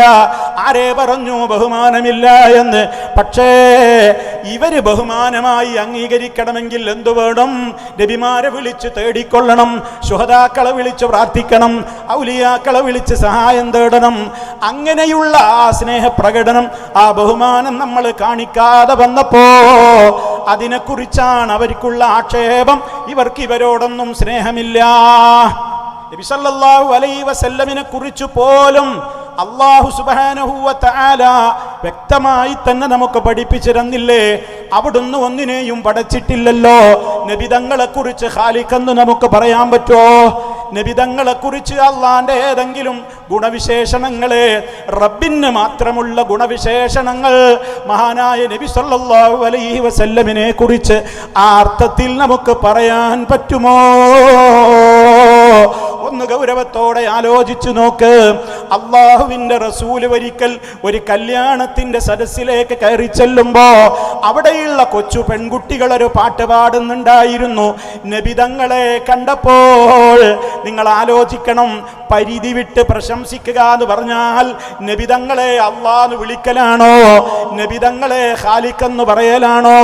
നബിതങ്ങളെ കുറിച്ച് മറ്റെന്തെങ്കിലും ആ രൂപത്തിൽ പറയലാണോ? അത് മാത്രമാണോ? ഒരിക്കലുമല്ല. ഈ ഒരു ഉദാഹരണം നിങ്ങൾ പഠിച്ചു വെക്കണം. ഈ ഉദാഹരണം ഇതിന്റെ അടിസ്ഥാന വിഷയമായി നിങ്ങൾ പഠിച്ചു വെക്കണം. മദ്ഹിന്റെ പരിധി എത്രയാണ്, അതുപോലെ തന്നെ പ്രശംസിക്കാനുള്ള അതിരെത്രയാണ്. ആ അതിർത്തി ലംഘിച്ചതാണ് ഇവിടെ സകല പ്രശ്നങ്ങൾക്കും കാരണമായത്. അള്ളാഹുവിന്റെ റസൂലിനെ കണ്ടപ്പോൾ ആ കുട്ടികൾ വഫീനാ നബിയുൻ, ഞങ്ങളിൽ ഒരു നബിയുണ്ട്, യഅലമു മാ ഫീ ഗദീ, നാളെ നടക്കാനിരിക്കുന്ന കാര്യങ്ങളൊക്കെ ഇന്ന് തന്നെ അറിയാവുന്ന, മുഴുവൻ കാര്യങ്ങളും അറിയാവുന്ന ഒരു നബി ഞങ്ങളിലുണ്ട് എന്ന് റസൂലുള്ളാഹി സ്വല്ലല്ലാഹു അലൈഹി വസല്ലമിനെ കണ്ടപ്പോ ആ പെൺകുട്ടികൾ പാട്ടുപാടിയപ്പോ അള്ളാഹുവിന്റെ റസൂല് പറയുന്നു, മക്കളെ ഇത് നിങ്ങൾ പാടാൻ പാടില്ലോ. ഗൗരവത്തിൽ ചിന്തിക്ക്. ഇത് നിഷേധിക്കാൻ ഏത് മുസ്ലിയാർക്കാണ് സാധിക്കുക? ഇതില്ല എന്ന് പറയാൻ ആർക്കാണ് സാധിക്കുക? ഗൗരവത്തോടെ ചിന്തിക്ക് പ്രിയപ്പെട്ടവരെ. എന്തേ അള്ളാന്റെ റസൂലിനെ കുറിച്ച് ആ കുട്ടികൾ പറഞ്ഞുള്ളൂ? അള്ളാന്റെ മോനാണ് ഈ കടന്നു വരുന്നത് എന്ന് പറഞ്ഞോ? അള്ളയാണ് ഈ കടന്നു വരുന്നത് എന്ന് പറഞ്ഞോ? അതൊന്നും പറഞ്ഞിട്ടില്ല. ഇത്രേ പറഞ്ഞുള്ളൂ. നാളെ നടക്കുന്ന കാര്യങ്ങളൊക്കെ അറിയാവുന്ന, മറഞ്ഞ കാര്യങ്ങളൊക്കെ അറിയാവുന്ന നബി ഞങ്ങൾക്കുണ്ട് എന്ന് പറഞ്ഞപ്പോൾ മുത്ത് മുസ്തഫ കുട്ടികളെ വിളിച്ചിട്ട് അത് പാടരുതെന്ന് പറഞ്ഞു തിരുത്തി കൊടുക്കുകയാണ്. കാരണം നാളെ നടക്കുന്ന കാര്യങ്ങൾ അറിയുന്നവൻ അല്ലാഹു അല്ലാതെ ഇല്ല. അത് നബിയെ കുറിച്ച് പറയാൻ പറ്റില്ല. നബി സല്ലല്ലാഹു അലൈഹി വസല്ലമ നമുക്ക് മറഞ്ഞ ഒരുപാട് കാര്യങ്ങൾ പലപ്പോഴും അറിയിച്ചു തന്നിട്ടുണ്ടല്ലോ. അതെങ്ങനെ മനസ്സിലായി? അത് അല്ലാഹു വഹയിലൂടെ അറിയിച്ചു കൊടുത്തത് മാത്രമാണ് ആ പറഞ്ഞു തന്നത്. വഹയി കിട്ടാത്ത വിഷയത്തിൽ മുത്ത് മുസ്തഫാക്കും മറഞ്ഞ കാര്യം അറിയാൻ സാധിച്ചിട്ടില്ല. ഒരൊറ്റ സംഭവം ഞാൻ നിങ്ങളുടെ ശ്രദ്ധയിൽപ്പെടുത്തട്ടെ. എൻ്റെ ഉമ്മമാര് ശ്രദ്ധിക്കണം, എൻ്റെ സഹോദരിമാര് സഹോദരന്മാര് ശ്രദ്ധിക്കണം. അള്ളാഹുവിൻ്റെ റസൂലിനെ ഏതാ ഒരു സഹാബിയുടെ വീട്ടിലേക്ക് വിരുന്നിന് വിളിച്ചു കൊണ്ടുപോയി. നബി തങ്ങളുടെ കൂടെ സഹാബിമാര് വേറെയുമുണ്ട്. ഒരു വിരുന്ന് സൽക്കാരം ഒരുക്കിയിരിക്കുകയാണ്. നബി തങ്ങൾ അതാ വീട്ടിലേക്ക് കയറി ചെല്ലുന്നു. അതാ ഭക്ഷണത്തളിക കൊണ്ടുവരുന്നു.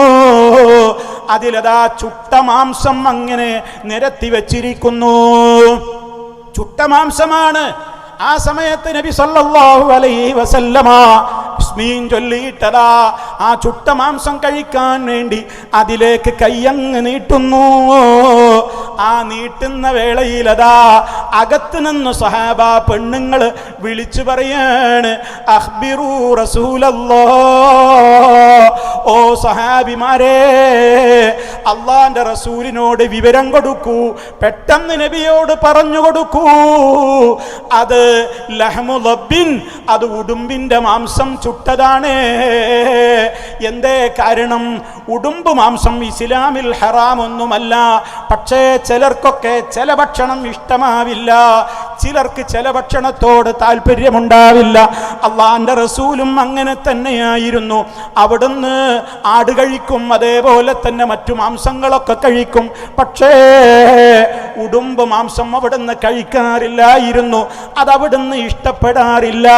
അതറിയാതെയാണ് ഈ ചുട്ട മാംസത്തിലേക്ക് കൈനീട്ടുമ്പോ സഹാബ പെണ്ണുങ്ങളത് തയ്യാറാക്കിയ ഉമ്മമാരാ പറയുന്നത്, പറഞ്ഞു കൊടുക്കൂ നബിയോട്, അത് ഉടുമ്പിന്റെ മാംസമാണ്. സഹാബിമാര് പറഞ്ഞു, നബിയേ അത് ലബ്ബുൻ യാ റസൂലല്ലാഹ്, അല്ലാഹുവിന്റെ റസൂലേ അത് ഉടുമ്പിന്റെ മാംസമാണ്. റസൂൽ സല്ലല്ലാഹു അലൈഹി വസല്ലം കൈ പിറകോട്ട് വലിച്ചു. ഞാൻ എന്തിനാ ഈ സംഭവം പറയുന്നത്? ചിന്തിക്ക്. ബുദ്ധി ഒരാളുടെയും മുമ്പിൽ പണയം വെച്ചിട്ടില്ലാത്തവരെ ചിന്തിക്ക്. മുത്ത് മുസ്തഫാക്ക് ഭക്ഷണം പാചകം ചെയ്ത് കൊണ്ടുപോയി കൊടുത്തപ്പോ മുമ്പിലിരിക്കുന്ന ആ ഇറച്ചി, ആ മാംസം, അത് തനിക്കിഷ്ടമില്ലാത്ത ഉടുമ്പിനെ ചുട്ട മാംസമാണെന്ന് എന്തുകൊണ്ട് ലോകം കണ്ട നേതാവ് അഷ്റഫുൽ വറാ മുഹമ്മദുർ റസൂലുള്ളാഹി. അവിടുത്തേക്ക് മനസ്സിലായില്ലല്ലോ. അതോ മുസ്ലിയാക്കന്മാര് പറയും പോലെ നബി തങ്ങൾ അറിഞ്ഞിട്ടൊരു നാടകം കളിച്ചതായിരുന്നുവോ? എങ്കിൽ ഇവരെ പോലെയാവില്ലേ അള്ളാന്റെ റസൂല്. അള്ളാന്റെ റസൂൽ അങ്ങനെ നാട്യക്കാരനല്ല, അഭിനയിക്കുന്നയാളല്ല. അവിടുത്തേക്കത് മനസ്സിലായില്ല, നബിക്കത് മനസ്സിലായിട്ടില്ലാന്ന് ഉമ്മമാർക്കും മനസ്സിലായി, സഹാബ പെണ്ണുങ്ങള്.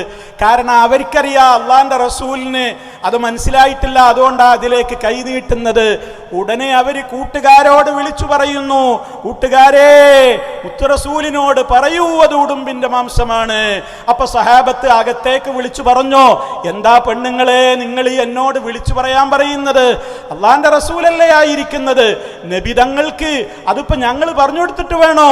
അള്ളാന്റെ റസൂലിനെ സംബന്ധിച്ചിടത്തോളം കണ്ണിൽ കാണാത്തതും കൽബകത്തുള്ളതും കൺകൊണ്ട് കണ്ട പോൽ കാട്ടിപ്പറഞ്ഞോവർ എന്ന് മുഹീദ്ദീൻ ശൈഖിനെ കുറിച്ച് ഇന്ന് പാടും പോലെ സഹാബത്ത് അള്ളാന്റെ റസൂലിനെ കുറിച്ച് പോലും വിശ്വസിച്ചിട്ടില്ല. അതാ സഹാബത്ത്. സഹാബ ആണുങ്ങളും വിശ്വസിച്ചിട്ടില്ല, സഹാബ പെണ്ണുങ്ങളും വിശ്വസിച്ചിട്ടില്ല. വഹയി കിട്ടിയ നബി തങ്ങൾക്ക് അറിയാമായിരുന്നു, പക്ഷെ ആ വിഷയത്തിൽ വഹയി കിട്ടിയില്ല, അതുകൊണ്ട് അറിഞ്ഞതുമില്ല. നോക്കൂ നിങ്ങൾ, അങ്ങനെയുള്ള നബിയെ കുറിച്ചാണ് ഈ കുട്ടികൾ എല്ലാം അറിഞ്ഞ കാര്യം അറിയാവുന്ന നബി ഞങ്ങളിലുണ്ട് എന്ന് പറഞ്ഞപ്പോ മുത്തു മുസ്തഫ എന്ത് പറയുന്നത്? പാടരുത് മക്കളെ, എല്ലാം അറിഞ്ഞ കാര്യങ്ങളും അറിയുന്നവൻ അള്ളാഹു മാത്രമാണ്. അപ്പൊ നോക്കൂ, മദ്ഹ് പറയുന്നതിന് പരിധിയുണ്ടെന്ന് മനസ്സിലായില്ലേ? ഇങ്ങനെ പരിധി വിട്ട് പുകഴ്ത്താൻ പറ്റുമോ? നബി സല്ലല്ലാഹു അലൈഹി വസല്ലം അത് ഇഷ്ടപ്പെട്ടില്ലല്ലോ. അള്ളാഹുവിന്റെ റസൂല് അവിടെ തൗഹീദ് ശരിക്ക് പഠിപ്പിച്ചു കൊടുക്കുകയാണ്. അപ്പൊ നോക്കണം നിങ്ങൾ, അള്ളാഹുവിന്റെ റസൂലിനേക്കാൾ വലിയവരാണോ ഇന്നുള്ള ആളുകൾ? മടവൂരും അതേപോലെ തന്നെ ബന്ധപ്പെട്ടവരുമൊക്കെ അതേ എന്നാണ് ഇപ്പോഴത്തെ മറുപടി. മടവൂരാരാ, പടച്ചോനാണോ? ചോദിച്ചവരോട് ചൊല്ലി, അതെ അതെ അതെ മടവൂരാണ്, ഞങ്ങളെ പടച്ചോൻ അറിഞ്ഞോളീ. കൊച്ചു കേരളത്തിൽ ഒരു പാട്ടുകാരൻ ഇപ്പോൾ പാട്ടും പാടി നടക്കുകയാണ്. മടവൂരാരാ പടച്ചോനാണോ ചോദിച്ചവരോടി ചൊല്ലേ, അതെ അതെ അതെ മടവൂരാണ്, ഞങ്ങളെ പടച്ചോൻ അറിയണേ, ഞങ്ങളെ പടച്ചോൻ അറിയണേ. മടവൂരാരാ പടച്ചോനാണോ ചോദിച്ചവനോടി ചൊല്ലേ, അതെ അതെ അതെ മടവൂരാണ്, ഞങ്ങളെ പടച്ചോൻ അറിയണേ, ഞങ്ങളെ പടച്ചോൻ അറിയണേ. ഓ അല്ലാ മടവൂരേ, ഓ അല്ലാ മടവൂരേ. നോക്കൂ നിങ്ങൾ, അയാള് പാടിയ പാട്ടാണത്. മടവൂരിനെ കുറിച്ച് കണ്ടോ? അല്ലാഹു സുബ്ഹാനഹു വ തആലയെ സംബന്ധിച്ചു പറയും പോലെ പടച്ചവൻ എന്ന് മടവൂരിനെ കുറിച്ച് പറഞ്ഞു. എന്താ പറയാൻ ബാക്കി? കേട്ടോളൂ, ഓരോന്നോരോന്ന് ഞാൻ നിങ്ങൾക്ക് പറഞ്ഞു തരാൻ. നിങ്ങൾ നോക്കൂ, മടവൂരിനെ കുറിച്ച് ഇന്ന് സമൂഹത്തിൽ അമിത പ്രശംസകൾ, പരിധിവിട്ട പുകഴ്ത്തലുകൾ എന്തൊക്കെയാ പറയുന്നത്? ഒന്ന് പടച്ചവൻ എന്ന് തന്നെ പറഞ്ഞു. അറേബ്യയിലെ മുശ്രിക്കുകൾ പോലും, അബൂജഹിലിനോട് പോലും ആരാണ് ആകാശഭൂമികളുടെ സൃഷ്ടാവ് പടച്ചവനെന്ന് ചോദിച്ചാൽ അള്ളയാണെന്നാണ് അബൂജഹിലടക്കമുള്ള മുശ്രിക്കുകൾ പറഞ്ഞത്. ഹൽ മിൻ ഖാലിഖിൻ ഗൈറുല്ലാഹ്, അള്ളയല്ലാതെ നിങ്ങൾക്കൊരു പടച്ചവനുണ്ടോ എന്ന റബ്ബിന്റെ വെല്ലുവിളിക്ക് ഉണ്ട് ഉണ്ട് എന്ന് പറയാൻ അന്നത്തെ മുശ്രിക്കിന് പോലും ധൈര്യം വന്നിട്ടില്ല. എന്നിട്ടിതാ ഇന്ന് മടവൂരിനെ പൊക്കി പൊക്കി പറഞ്ഞിട്ട് മടവൂര് പടച്ചോനാണത്രേ. തീർന്നില്ല, ആലമാകെ പോറ്റിടുന്ന അർശിന്റെ നാഥനാണത്രേ. അപ്പൊ ആലമാകെ പോറ്റുന്നവെന്ന് പറഞ്ഞാൽ അതിന്റെ അറബി എന്താ? റബ്ബുൽ ആലമീൻ, ലോകരെ മുഴുവനും പരിപാലിച്ച് പോറ്റുന്ന റബ്ബ്. അതും മടവൂരിനെ കുറിച്ച് പാടി. അർശിന്റെ നാഥനാണ്. അർശെന്ന് പറയുന്ന മഹത്തായ വലിയ സിംഹാസനം റബ്ബിൻ്റെതല്ലേ? അർറഹ്മാനു അലൽ അർശി ഇസ്തവാ. ആ മഹത്തായ സിംഹാസനം അത് റബ്ബിൻ്റേത് മാത്രമാണല്ലോ. അതിൻ്റെയും ഉടമയാണത്രേ, നാഥനാണത്രേ മടവൂര്. മാലിക്കുൽ മുൽക്കാണത്രേ. മാലിക്കുൽ മുൽക്കാണത്രേ. അള്ളാഹുവിനോട് മുഅ്മിനീങ്ങൾ തേടുമ്പോ പറയുന്ന ചോദ്യമാണ്, അല്ലാഹുമ്മ മാലിക്കൽ മുൽക്കി തുഅ്തിൽ മുൽക മൻ തശാഉ വതൻസിഉൽ മുൽക മിമ്മൻ തശാഉ വതുഇസ്സു മൻ തശാഉ വതുദില്ലു മൻ തശാഉ എന്നിങ്ങനെ അല്ലാഹുവേ, മാലിക്കുൽ മുൽക്കായ അല്ലാഹുവേ, ആ അല്ലാഹുവിന്റെ ഗുണവിശേഷണം അതേ രൂപത്തിൽ തന്നെ ഇവിടെ മടവൂരിനെ കുറിച്ചും പറഞ്ഞു. പാപികൾക്കൊക്കെ അത്താണിയാണ്, അഥവാ തൗബ സ്വീകരിക്കുന്ന തൗവാബാണത്രേ. എല്ലാം പൊറുത്തു കൊടുക്കുന്ന ഗഫാറും ഗഫൂറുമാണത്രേ. കരുണാനിധിയാണത്രേ, റഹ്മാനാണത്രേ, റഹീമാണത്രേ. എല്ലാ രോഗികൾക്കും ആശ്വാസമേകുന്ന ഷാഫിയാണത്രേ. സർവർക്കും അവലംബിക്കാവുന്ന അവലംബ കേന്ദ്രമാണത്രേ. എന്നിങ്ങനെ എണ്ണിയാലൊടുങ്ങാത്തത്ര റഹ്മാനായ റബ്ബിന്റെ മാത്രമുള്ള ഗുണവിശേഷണങ്ങൾ മടവൂരിന്റെ പേരിൽ പാട്ടായിക്കൊണ്ട് നമ്മുടെ കേരളത്തിലൂടെ മലയാളത്തിൽ അങ്ങനെ പാട്ടുപാടി നടക്കുന്നു. അലമാകെ പോറ്റിടും അർശിന്റെ നാഥനായിടും മാലിക്കുൽ മുൽക്കായ മുൽക്കേ ശൈഖനാ മടവൂർ വലി. പാപികൾക്കത്താണിയായി കരുണയായി കാരുണ്യമായി കുല്ലിനും അസ്ലായ നൂറേ ശൈഖനാ മടവൂർ വലി. രോഗികൾക്കാശ്വാസമേകും അശരണർക്കാലംബമായി സിറിനും സിറായ സിറേ ശൈഖനാ മടവൂർ വലി. നോക്കണം സഹോദരന്മാരെ, ലോകാരംഭം മുതൽ ഇന്ന് വരെ മാത്രമല്ല അയാൾ എന്തു പറഞ്ഞിട്ടുണ്ടത്രേ, ഈ പ്രപഞ്ചം എന്നാണോ ഉത്ഭവിച്ചത്, അഥവാ ഇവിടെ നബിമാരൊക്കെ വരുന്നതിന്റെ മുമ്പ്, ഇവിടെയുള്ള സർവ്വ ജീവജാലങ്ങളെയും പടക്കുന്നതിന്റെ മുമ്പ്, ഈ പ്രപഞ്ചത്തിന്റെ ഉത്ഭവ നാള് തൊട്ട് ഇന്ന് വരെ എന്നെ പോലെ ഒരാളും വന്നിട്ടില്ല. മടവൂര് പറഞ്ഞു. ആരാ പറഞ്ഞത്? മടവൂര് പറഞ്ഞു. എന്ത്? ലോകാരംഭം മുതൽ ഇന്ന് വരെ. അപ്പൊ നബിമാരൊക്കെ ഔട്ടായി. ആദം അലൈഹിസ്സലാം മുതൽ മുഹമ്മദ് മുസ്തഫ സല്ലല്ലാഹു അലൈഹി വസല്ലമിനെ അവിടെ അവരെ എല്ലാവരെയും ഔട്ടായി. എല്ലാ നബിമാരെയും എല്ലാവരെയും തള്ളിക്കളഞ്ഞ് എന്നെപ്പോലെ ഒരാള്, എന്നെപ്പോലെ ഒരു മഹാൻ. ഏതർത്ഥത്തിൽ നിങ്ങൾ ചിന്തിക്കണം, ലോകം പടച്ചത് മുതൽക്ക് ഇന്ന് വരെ അയാൾ ജീവിച്ചിരുന്ന കാലത്ത് അയാൾ പറഞ്ഞതാണത്രേ, ഇന്ന് വരെ എന്നെപ്പോലെ ഒരാൾ വന്നിട്ടില്ല കേട്ടോ. അത് കേട്ടത് ഒരു വൈലത്തൂരക്കാരൻ, ഒരു ബുഖാരി തങ്ങളാണ്. അയാൾ കേട്ടപ്പോ ചോദിച്ചു അത്രേ മടവൂരിനോട്, ഹേ അങ്ങനെ തന്നെയാണോ, വന്നിട്ടില്ലേ എന്ന് പറഞ്ഞപ്പോ മടവൂര് പറഞ്ഞു അത്രേ, നഹീ ഹേ, വന്നിട്ടില്ല. ഇതിവിടെ പച്ചമലയാളത്തിൽ വൈലത്തൂർക്കാരൻ യൂസുഫുൽ ജീലാനി എന്ന് പറയുന്ന വ്യക്തി പ്രസംഗിച്ച ക്ലിപ്പ് ഇവിടെ കിട്ടുമല്ലോ. അപ്പൊ അത്തര സ്ഥാനം രേഖപ്പെടുത്തപ്പെട്ട മഹാന്മാരുടെ ചരിത്രം രേഖപ്പെടുത്തപ്പെട്ട മഹാന്മാർ, ആ ചരിത്രം പരിശോധിച്ചാൽ CM-നോട് കടകമണിക്ക് പോലും തുല്യപ്പെടുന്ന ആളെ ഒരൊറ്റ ആളില്ല. അതാണ് അദ്ദേഹം പറഞ്ഞു, മിൻ ഇബ്തിദായി വുജൂദിൽ ആലമി അല്ലാന മിസ്ലി. എന്നോട് പറയാം, ലോകത്തിന്റെ ഉത്ഭവകാലം മുതൽ എനിക്ക് തുല്യമായി ഒരാളില്ല കേട്ടോ, ഒരാളില്ല. ലോകോത്ഭവം മുതൽ ഇന്ന് വരെ അല്ലാന മിസ്ലി. എന്നിട്ടും നിങ്ങൾ ആലോചിച്ചു നോക്ക്, ഇയാളെയും താങ്ങി നടക്കാൻ ആളുകളുണ്ടല്ലോ. അപ്പൊ അല്ലാഹു സുബ്ഹാനഹു വ തആല അല്ലാഹുവിന്റെ കഴിവുകളൊക്കെ അതേ മടവൂരിനാണ്ട് വിട്ടുകൊടുത്തിരിക്കുകയാണെന്നാണ്. എല്ലാ അനുഗ്രഹങ്ങളും മാത്രമല്ല സർവ്വ അനുഗ്രഹങ്ങളും മടവൂരിൽ നിന്നാണ് കിട്ടുന്നത്. തീർന്നില്ല. ഇനിയും മടവൂരിനെ കുറിച്ചതാൽ ഹയ്യാണ്, അൽ ഖയ്യൂമാണ്. ഹയ്യും ഖയ്യൂമുമാണെന്ന് പറഞ്ഞു. അല്ലാഹു ലാ ഇലാഹ ഇല്ലാ ഹുവൽ ഹയ്യുൽ ഖയ്യൂം. അള്ളാഹുവിന് മാത്രമുള്ള ഗുണമാണ് എന്നെന്നും ജീവിച്ചിരിക്കുന്ന ഹയ്യ്, എല്ലാം നിയന്ത്രിക്കുന്ന നിയന്താവായ ഖയ്യൂം. അതും മടവൂരിനെ കുറിച്ച് ഇപ്പോൾ ഇറങ്ങിയ പാട്ടിൽ അതും പറഞ്ഞിരിക്കുന്നു. മാത്രമല്ല നിങ്ങൾ ആലോചിക്കണം, എല്ലാം മൂപ്പരുടെ കൈകളിലാണ്. എല്ലാ അർത്ഥത്തിലും മൂപ്പരാണ് എല്ലാം കൺട്രോൾ ചെയ്യുന്നത്. ഇങ്ങനെ റഹ്മാനായ റബ്ബ് അല്ലാഹു സുബ്ഹാനഹു വ തആല അവൻ്റേത് മാത്രമായ പ്രത്യേകതകളായി നിലനിർത്തിയിട്ടുള്ള അതേ ഗുണങ്ങളെ മടവൂരിലും അങ്ങ് ചാർത്തി. ഇത് മടവൂരിൽ മാത്രല്ല, ഇവരുടെ മാലപ്പാട്ടുകളിലൊക്കെ ഇതുണ്ട്. ഇതിപ്പോ ഒരു പുതുമയൊന്നുമില്ല. ഇവരുടെ മാലപ്പാട്ടുകളിലൊക്കെ ഇവരുടെ ഹോജമാർക്ക് കിട്ടുന്ന ഇൽഹാമുകളാണത്രേ ഇതൊക്കെ. ഇവർക്കൊക്കെ പറ്റിയ പിഴവെന്താണെന്നോ, ഇവർ അള്ള പറഞ്ഞതനുസരിച്ചല്ല ജീവിക്കുന്നത്, റസൂല് പഠിപ്പിച്ചതുപോലെയല്ല ഇവർ ജീവിക്കുന്നത്. കാരണം കിതാബിലുള്ളതും സുന്നത്തിലുള്ളതുമൊക്കെ സാധാരണക്കാർക്ക് മാത്രമാണ് തെളിവ്.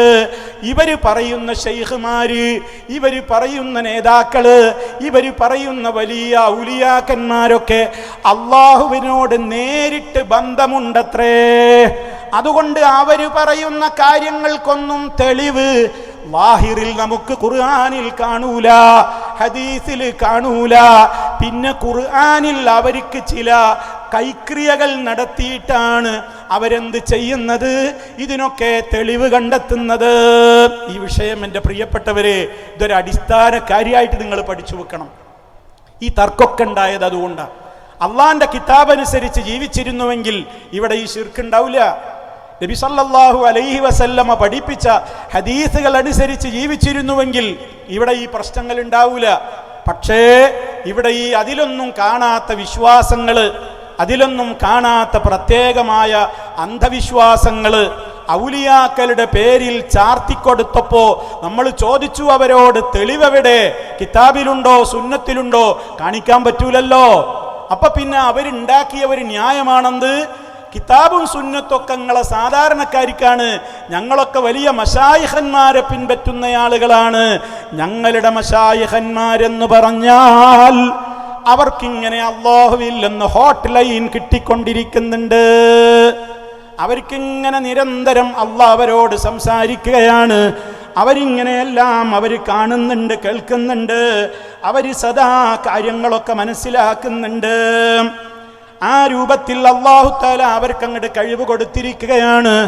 അതുകൊണ്ട് റബ്ബ് കഴിവ് കൊടുക്കുമ്പോൾ ആ കഴിവിന് സ്കെയിൽ വെച്ച് അളക്കാൻ മൗലവിമാരെ നിങ്ങൾ വരേണ്ടതില്ല.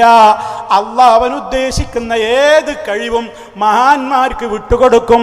എന്നിട്ട് സഖാഫിമാര് ആയത്ത് മോദിയിരുന്നു, ഇന്നല്ലാഹ യർസുഖു മൻ യശാഉ ബിഗൈരി ഹിസാബ്.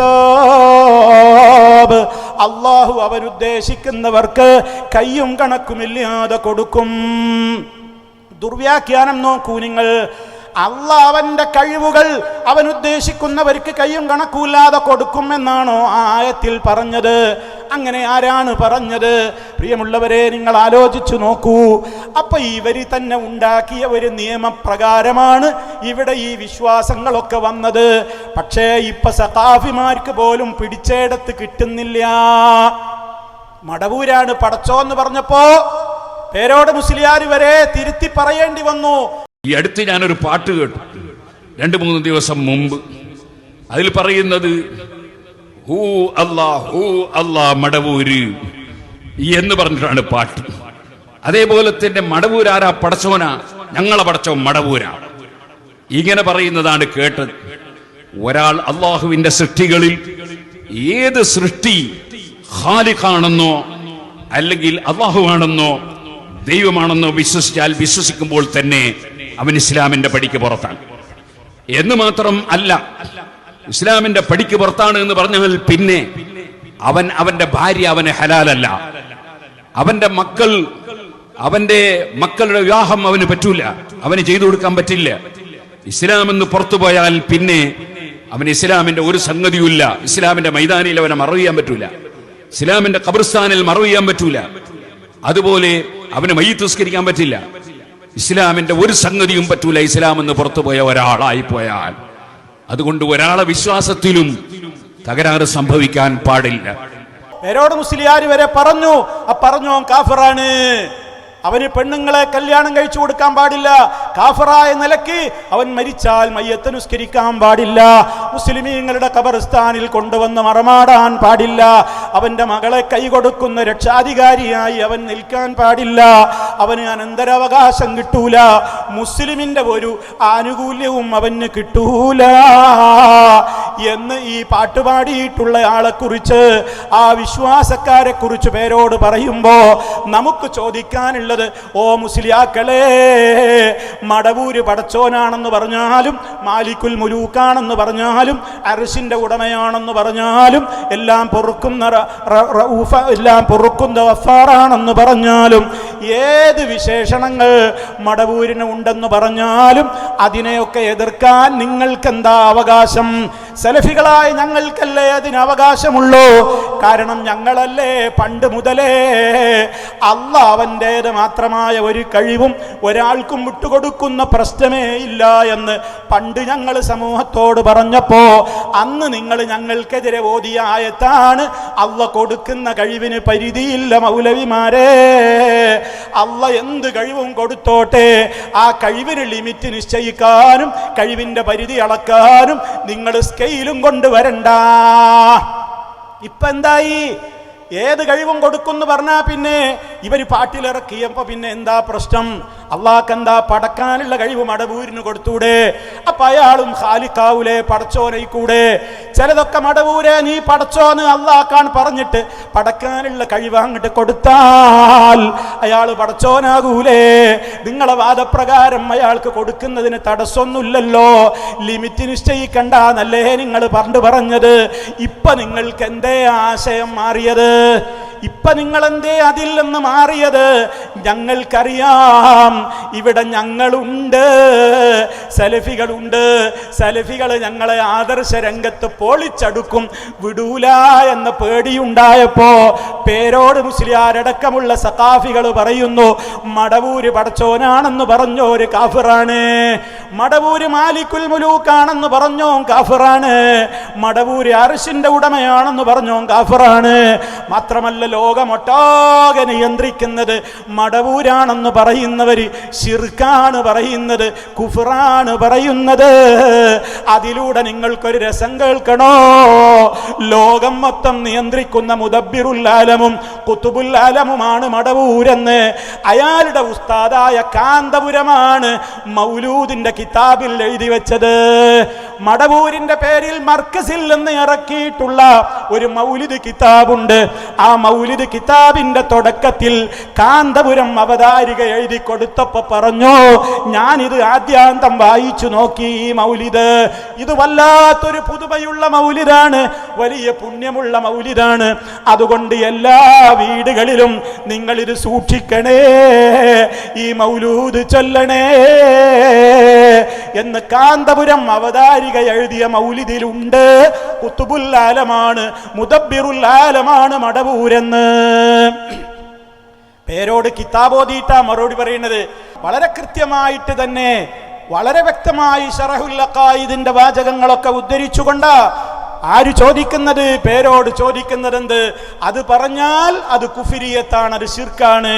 ഇതോടുകൂടെ പേരോട് മുസ്ലിയാർ ഇന്ന് വരെ മറുപടി പറഞ്ഞിട്ടില്ല. എന്ത്? ഉസ്താദിന്റെ വിധി എന്താണ്? മടവൂരിനെ ഖുതുബുൽ ആലമെന്നും മുദബ്ബിറുൽ ആലമെന്നും ജീവിച്ചിരിക്കുന്ന കാലത്തും ഇപ്പോൾ മടവൂര് മരിച്ചതിന്റെ ശേഷവും എന്നെ എല്ലാ കാര്യങ്ങളും നിയന്ത്രിക്കുന്നത്, എന്നെ സംരക്ഷിക്കുന്നത്, എന്നെ കാക്കുന്നത്, എന്നെ നിയന്ത്രിക്കുന്നത് ശൈഖ് മടവൂരി അബൂബക്കർ ഖുതുബുൽ ആലമാണെന്ന് കാന്തപുരം പ്രസംഗിച്ച ക്ലിപ്പുണ്ടല്ലോ. പേരോട് മുസ്ലിയാരും മറുപടി പറയണം, പേരോടടക്കമുള്ളവരും മറുപടി പറയണം. ശൈഖുൽ മശായിഖ് സുൽത്താനുൽ ഔലിയ ഖുതുബുൽ ഔലിയ ഷെയ്ഖ് മുഹമ്മദ് അബൂബക്കർ റളിയല്ലാഹു അൻഹു ഖദ്ദസല്ലാഹു സിർറഹു ബഹുമാനപ്പെട്ടവർ ആണ് അവിടുത്തെ ജീവിതകാലത്ത് എന്നെ നിയന്ത്രിച്ചിട്ടുള്ളത്. എൻ്റെ നിയന്ത്രണവും എൻ്റെ ജീവിതവും അവിടുത്തെ തദ്ബീറിലായിരുന്നു. ആ തദ്ബീർ തന്നെ അവിടുത്തെ വഫാത്തിന്റെ ശേഷവും ഉണ്ട്. യാതൊരു കുറവും വരുത്താതെ ഹയാത്ത് കാലത്തുള്ള അതേ തദ്ബീർ എനിക്ക് ഇപ്പോഴും ലഭിച്ചുകൊണ്ടിരിക്കുകയുമാണ്. ഈ കാന്തപുരം മുസ്ലിയാരുടെ വിധി ഇപ്പോൾ എന്താണ്? അയാള് പേരോടൊന്ന് അയാൾക്ക് അഖീദയുടെ കിതാബൊന്ന് പഠിപ്പിച്ചു കൊടുത്തിട്ട് പറഞ്ഞു കൊടുക്കട്ടെ, ഉസ്താദേ ഇത് ശിർക്കാണ്. ഇന്നുവരെ അങ്ങനെ പറഞ്ഞു കേട്ടതായി കേട്ടിട്ടില്ല. അല്ലെങ്കിൽ വിധി പറയണം. അല്ലെങ്കിൽ കാന്തപുരം അത് പിൻവലിക്കണം. അയാൾ പിൻവലിച്ചിട്ടില്ലല്ലോ.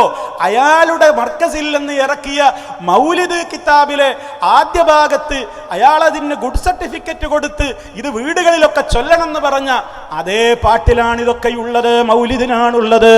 അപ്പൊ നോക്കൂ സഹോദരങ്ങളെ, എത്രത്തോളം ഇവർക്ക് പോലും പിടിച്ചാൽ കിട്ടാത്തത്ര കാര്യങ്ങൾ കടന്നുപോയി. എന്തേ കാരണം? നിങ്ങൾ പഠിച്ചു വെച്ചോ. അതേ മുജാഹിദുകൾ നിങ്ങളോട് അന്നും ഇന്നും പറഞ്ഞില്ലേ, റബ്ബിന്റെ കഴിവുകൾ അവൻ ഒരു നേരത്തേക്ക് പോലും ഒരാൾക്കും വിട്ടുകൊടുക്കൂല, അതവന്റെ മാത്രം കഴിവാണ് എന്ന് നമ്മൾ ഗൗരവത്തോടെ പറഞ്ഞപ്പോ അതിനെ എതിർത്തവർ ഇന്ന് കരയേണ്ടി വരുന്നു. പേരോടിന് വലിയ വേദനയാണത്രേ. അയാളൊരു ക്ലിപ്പിലൂടെ സംസാരിക്കുന്നുണ്ട്, ഒരു പ്രസംഗത്തിൽ വല്ലാത്തൊരു വേദന തോന്നുന്നുണ്ടെന്ന്. എന്താ പറയണത്? അത്തരം കക്ഷികളുടെ വാദാണ് എന്താണ്, മാലിക്കുൽ മുലൂക്കും അർശിന്റെ അധിപനും അള്ളയൊക്കെ മടവൂരാണ് എന്നുള്ള വാദം. ഇത് ശരിയായ കുഫറാണ്.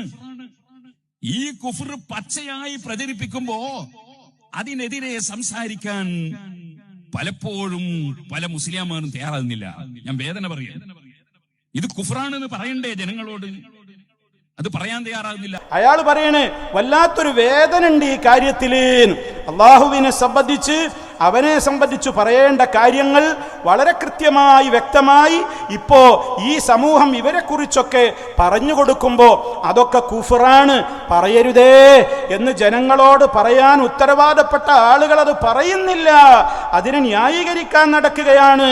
എനിക്ക് വല്ലാത്ത വേദന തോന്നുകയാണ് എന്ന് പേരോട് പറയുന്ന ഭാഗമുണ്ട്. സഹോദരങ്ങളെ, നിങ്ങൾ വേദനിച്ചിട്ടെന്ത് കാര്യം? നിങ്ങളല്ലേ വഴിമരുന്നിട്ട് കൊടുത്തത്, നിങ്ങളല്ലേ പണ്ഡിത് പഠിപ്പിച്ചു കൊടുത്തത്. മാത്രമല്ല ഇനി ഞാനാണ് ലോകം നിയന്ത്രിക്കുന്നത്, ഞാനാണ് ഇവിടെ എല്ലാം ചെയ്യുന്നത്, എന്റെ കണ്ണൊന്ന് ചിമ്മിയാൽ ഇവിടെ ലോകം മുഴുവൻ തകരും എന്ന് പറഞ്ഞതാരാണ്? മടവൂരാണ് പറഞ്ഞത്. ആ മടവൂരിന്റെ വിധി എന്താണെന്ന് പേരോട് വ്യക്തമാക്കണം, കാന്തപുരം സഖാഫിമാര് വ്യക്തമാക്കണം. ആ മടവൂർ അത് പറഞ്ഞു എന്നാണല്ലോ. എങ്കിൽ അയാളുടെ വിധി എന്ത്? അയാൾ കാഫറാണോ, മുശ്രിക്കാണോ, മുസ്ലിമാണോ? പറയാൻ കഴിയോ നിങ്ങൾക്ക്? അയാളല്ലേ അത് പറഞ്ഞത്.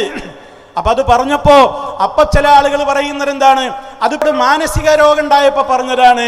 മാനസിക രോഗി എന്ന് പറഞ്ഞാൽ എന്താ? ജദ്ബ് എന്ന് പറഞ്ഞാൽ എന്താണ്? ഭ്രാന്ത്.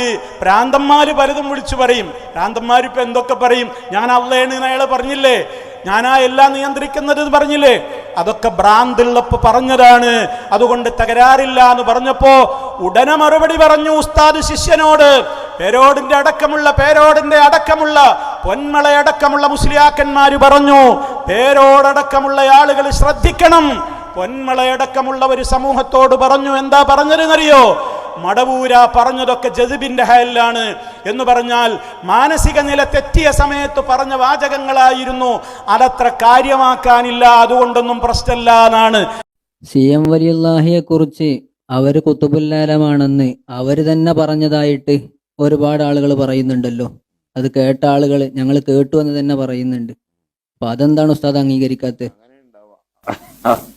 അംഗീകരിക്കാത്ത പ്രശ്നമില്ല, കാരണം അതൊക്കെ പറഞ്ഞ നേരത്തും ഈ ആൾക്ക് ചെയ്തിട്ടുണ്ടാവും. അപ്പോഴാണ് കാന്തപുരം ഇടപെട്ടുകൊണ്ട് പറയുന്നത് അങ്ങനെ പറയാൻ പാടില്ല. ചില വിവരം കെട്ട ആളുകളൊക്കെ മടവൂരിന് ഭ്രാന്തായിരുന്നു എന്ന് പറയുന്നുണ്ട്. മടവൂരിന് ഒരു ഭ്രാന്തും ഉണ്ടായിരുന്നില്ല, നല്ല തെളിഞ്ഞ അസല് ബുദ്ധിയായിരുന്നു മടവൂരിനെന്ന് കാന്തപുരം പറയുന്ന ഭാഗമുണ്ട്. നിങ്ങൾ കേട്ടു നോക്കൂ. അപ്പൊ സഹോദരങ്ങളെ, അങ്ങനെ ഓരോ മേഖലയിലും കാന്തപുരം തന്നെ ഇടപെട്ടു. ഇപ്പൊ എന്തായി വിധി? കാന്തപുര തിരുത്തി കൊടുക്കണത് മടവൂരിന് ഒരു ഭ്രാന്ത് ഉണ്ടായിട്ടില്ല, തെളിഞ്ഞ ബുദ്ധിയായിരുന്നു. പൊന്മള അബ്ദുൽ ഖാദർ മുസ്ലിയാരി പറയുന്നതോ മടവൂരിന് ജദ്ബായിരുന്നു, മാനസിക രോഗമായിരുന്നു, മാനസികമായി തകരാറുള്ളപ്പോ പറഞ്ഞതാണ്. അപ്പൊ ഒരാൾ ചോദിക്കുകയാണ് പൊന്മളയോട്, എന്ത്, എനിക്ക് ഭ്രാന്തൊന്നുമില്ല എന്ന് മടവൂര് പറഞ്ഞിട്ടില്ലേ അതോ? അപ്പൊ പൊന്മളയുടെ മറുപടി രസാവഹമാണ്, എനിക്ക് ഭ്രാന്തില്ല എന്ന് പറഞ്ഞതും ഭ്രാന്തുള്ള നേരത്തായിക്കൂടായില്ല. ജദ്ബുള്ള നേരത്താവുക പറഞ്ഞതന്നെ. അപ്പൊ അതും പറഞ്ഞു വേറൊരാള്, മൂപ്പർക്ക് എനിക്ക് ജദ്ബൊന്നുമില്ല എന്ന് പറഞ്ഞു മൂപ്പര്. ഞാവും ജദ്ബിലാവെന്ന് പറഞ്ഞു. അപ്പൊ നോക്കൂ നിങ്ങൾ, ഭ്രാന്തുള്ള നേരത്താണ് അതും പറഞ്ഞത്. എന്തൊരു കഷ്ടമാണ്, ഇവരുടെ തൗഹീദ് എവിടെയാണ്? എന്നിട്ട് ഇവരാണ് മുജാഹിദുകളെ, നിങ്ങൾ എട്ടായി പിളർന്നില്ലേ, നിങ്ങളുടെ തൗഹീദ് എവിടെ പോയി എന്ന് ചോദിക്കുന്നത്. ആദ്യം തീരുമാനമാക്കൂ മുസ്ലിയാക്കളെ, നിങ്ങളുടെ തൗഹീദ് ഇപ്പൊ എവിടെയാണ്? ഒരേ മർക്കസിലെ ശിഷ്യൻ തൗഹീദിന്റെ ആള്, ഉസ്താദ് മുശ്രിക്ക്, മറ്റൊരു ഒരേ സംഘടനയിലെ വലിയ ഫത്വ നൽകുന്ന പണ്ഡിതനായ പൊന്മള മുശ്രിക്ക്, ഇപ്പുറത്ത് പറയുന്ന വേറെയുള്ള ചില ആളുകൾ ജദ്ബിന്റെ ഹാലൊന്നും ഉണ്ടായിട്ടില്ലാന്നും അങ്ങനെ ജദ്ബിന്റെ ഹാല് മടവൂരിനുണ്ട് എന്ന് പറയുന്നവൻ തികഞ്ഞ വഹാബിയാണ് എന്ന് പകര മുസ്ലിയാർ ഈ പുറത്തുനിന്ന് ഒരേ സംഘടനയിൽപ്പെട്ടവരാ പരസ്പരം മുശ്രിക്കാക്കുന്നത്. എന്നിട്ടാണോ നിങ്ങൾ മുജാഹിദുകളുടെ തൗഹീദ് പൊട്ടിപ്പിളർന്നു, മുജാഹിദുകൾക്ക് തൗഹീദ് പറയാൻ എന്താ അധികാരം എന്ന് നിങ്ങൾ ചോദിക്കുന്നത്? നിങ്ങളും മറുപടി പറ. നിങ്ങളുടെ വീക്ഷണത്തിൽ ഇപ്പോ ആരാണ് മുശ്രിക്ക്? കാന്തപുരം അത് അംഗീകരിച്ചയാളാണ്. ലോകം മൊത്തം നിയന്ത്രിക്കുന്ന മുദബ്ബിറുൽ-ആലമാണ് മടവൂരെന്ന് കാന്തപുരം അംഗീകരിക്കുന്നു. പേരോട് പറയുന്നു അത് ശിർക്കാണെന്ന്. ഉസ്താദിന്റെ വിധി എന്ത്? പേരോട് പറയുന്നു അയാൾക്ക് ജദ്ബിന്റെ ഹാലിൽ പറഞ്ഞതായിരിക്കാം. പൊന്മള പറയുന്നു ജദ്ബിന്റെ ഹാലിൽ ഭ്രാന്തുള്ള സമയത്ത് പറഞ്ഞതായിരിക്കാം. അതിന് മറ്റൊരു മറുപടി പറയുന്നുവെന്ത്? കാന്തപുരം തന്നെ മറുപടി പറയുന്നുവെന്ത്? അയാൾക്ക് ജദ്ബ് ഉണ്ടായിട്ടേ ഇല്ല, മരിക്കോളം നല്ല തെളിഞ്ഞ ബുദ്ധിയായിരുന്നു. പറ മറുപടി. ആരാണിവിടെ തൗഹീദിൽ, ആരാണിവിടെ ശിർക്കിൽ, ആരാണിവിടെ കാഫിറായത്, ആരാണിവിടെ പരസ്പരം കാഫിറാക്കി മുശ്രിക്കാക്കിയിട്ടുള്ളത്? നിങ്ങൾ ചിന്തിക്ക്, നിങ്ങൾ ആലോചിക്ക് പ്രിയമുള്ളവരെ.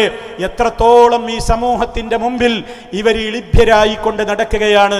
മാത്രല്ല മാലപ്പാട്ടുകളെ മുഴുവനും തള്ളേണ്ട ഗതികേടിലേക്കല്ലേ എത്തിയിട്ടുള്ളത്. മുഹീദ്ദീൻ ശൈഖ് പറഞ്ഞത് എല്ലാ കാര്യങ്ങളും ഇപ്പൊ ശരിയാണെന്ന് പറയാൻ പലർക്കും ധൈര്യമില്ല. അതുകൊണ്ട് ഒരു വിഭാഗം ആളുകൾ മുഹീദ്ദീൻ മാല തട്ടുകയാണ്. ആര്? ഹുസൈൻ സലഫിയല്ല, മുജാഹിദുകളല്ല. അവരുടെ കൂട്ടത്തിൽ ഒരു കൂട്ടം ആളുകൾ ഇപ്പോ എല്ലാ മാലയും അംഗീകരിക്കുന്നില്ല. നിങ്ങൾ ആലോചിച്ചു നോക്കി, മുഹീദ്ദീൻ ശൈഖിന്റെ പേരിൽ ഇവരൊരു കറാമത്ത് പറയാറുണ്ട്. അതെന്താ? ഇഷ്ടപ്പെട്ട മുരീദിന്റെ റൂഹും കൊണ്ട് അസ്രായീൽ പറന്നുയർന്നപ്പോ അസ്രായീലിന്റെ കയ്യിൽ നിന്ന് റൂഹിന്റെ കൊട്ട തട്ടി തന്റെ ശിഷ്യന്റെ റൂഹ് തിരിച്ചു കൊടുത്ത ഒരു കഥ, കൊട്ട തട്ടിയ കഥ പറയുന്ന മുഹീദ്ദീൻ മാലയുണ്ട്. പേരോടത് അംഗീകരിക്കുന്നില്ല, അത് വിശ്വസിക്കാൻ പാടില്ല എന്നാണ് പേരോട് പറയുന്നത്. അതേപോലെ തന്നെ അലവി സഖാഫിയും അതാണ് പറയുന്നത്. ഇവിടെയുള്ള കർണാടകയിലെ സഖാഫികളും പലരും അത് തന്നെയാണ് പറയുന്നത്. അതേ അവസരത്തിൽ ആ വിശ്വാസം ഇവിടെ സമസ്തയുടെ സ്ഥാപക നേതാവായ സമസ്തയുടെ ആദ്യകാല ജനറൽ സെക്രട്ടറി ആയിരുന്ന പാങ്ങിൽ അഹമ്മദ് കുട്ടി മുസ്ലിയാർ എഴുതിയിട്ടുള്ള മാലപ്പാട്ടിലില്ലേ? അയാൾ എഴുതിയിട്ടുള്ള കുത്തുബിയത്തിലില്ലേ? എന്ത്? ഈ കൊട്ട തട്ടിയ കഥ പറയണം നിങ്ങൾ മറുപടി. സഖാഫിമാരി സമൂഹത്തെ വഞ്ചിക്കാൻ തുടങ്ങിയിട്ട് കാലം കുറേയായി. ഞാൻ എൻ്റെ ഈ നാട്ടിലെ എൻ്റെ ശബ്ദം ശ്രവിക്കുന്ന സാധാരണക്കാരോട് പറയുകയാണ്, നിങ്ങൾ പാവങ്ങളാണ്. ഞങ്ങളും അവരുമൊക്കെ പറയുമ്പോൾ ഇവർ ഖുർആനും ഹദീസുമേ പറയൂ എന്നാണ് നിങ്ങൾ വിശ്വസിക്കുന്നത്. ഞങ്ങളെ നിങ്ങൾക്ക് വിശ്വസിക്കാം, അവരുടെ കാര്യം നിങ്ങൾ തീരുമാനമാക്കിക്കോളൂ. അവര് പറയുന്നു അങ്ങനെ കൊട്ട തട്ടിയ കഥ ഞങ്ങൾ അംഗീകരിക്കൂല എന്ന് ഒരു കൂട്ടര്, മറ്റേ കൂട്ടര് പറയുന്നു അത് അംഗീകരിക്കണം. ആരാണ് തൗഹീദിൽ, ആരാണ് ശിർക്കില്ലെന്ന് നിങ്ങൾ തീരുമാനമാക്കണം. ആലോചിച്ചു നോക്കൂ, ആ കൊട്ട തട്ടിയ കഥ ഇന്ന് പേരോട് മുസ്ലിയാർ അംഗീകരിക്കുമോ? എല്ലാ റൂഹുകളെയും കൂടി കൊട്ട ഒരൊറ്റ തട്ടാണ് കൊടുത്തു എന്നാണ്. ഒന്നാലോചിച്ചു നോക്കൂ നിങ്ങൾ. ഇതെന്ന് അംഗീകരിക്കാൻ അവർക്ക് കഴിയുന്നില്ല. മാത്രമല്ല മാനസിക രോഗമുണ്ടായിരുന്നു എന്ന് കർണാടകയിലെ സഖാഫിയും പറയുന്നുണ്ടല്ലോ. അയാൾക്കും ആ വിശ്വാസമാണെന്ത്? മടവൂരിന് മാനസിക രോഗമുണ്ടായിരുന്നു. കാന്തപുരം പറയണേ മാനസിക രോഗം ഉണ്ടായിട്ടില്ല. ഏതാ ശരി? ഏതാണ് തീരുമാനം? പറയൂ. അപ്പൊ സഹോദരങ്ങളെ, നിങ്ങളുടെ മാലപ്പാട്ടുകൾ മുഴുവനും ഇപ്പൊ തള്ളേണ്ട അവസ്ഥയാണ്. മുഹീദ്ദീൻ മാല തള്ളണം, റിഫായി മാല തള്ളണം, അതുപോലെ തന്നെ അതൊക്കെ ഉണ്ടാക്കാൻ ആസ്പദിച്ചിട്ടുള്ള കിതാബുകൾ തള്ളണം. കാരണം മുഹീദ്ദീൻ ശൈഖിനെ കുറിച്ച് ഇവരെന്ന മടവൂരിനെ കുറിച്ച് പാടുന്നതൊക്കെ പണ്ടേ മുഹീദ്ദീൻ ശൈഖിനെ കുറിച്ചും അവരുടെ മാലപ്പാട്ടുകളിലുണ്ട്.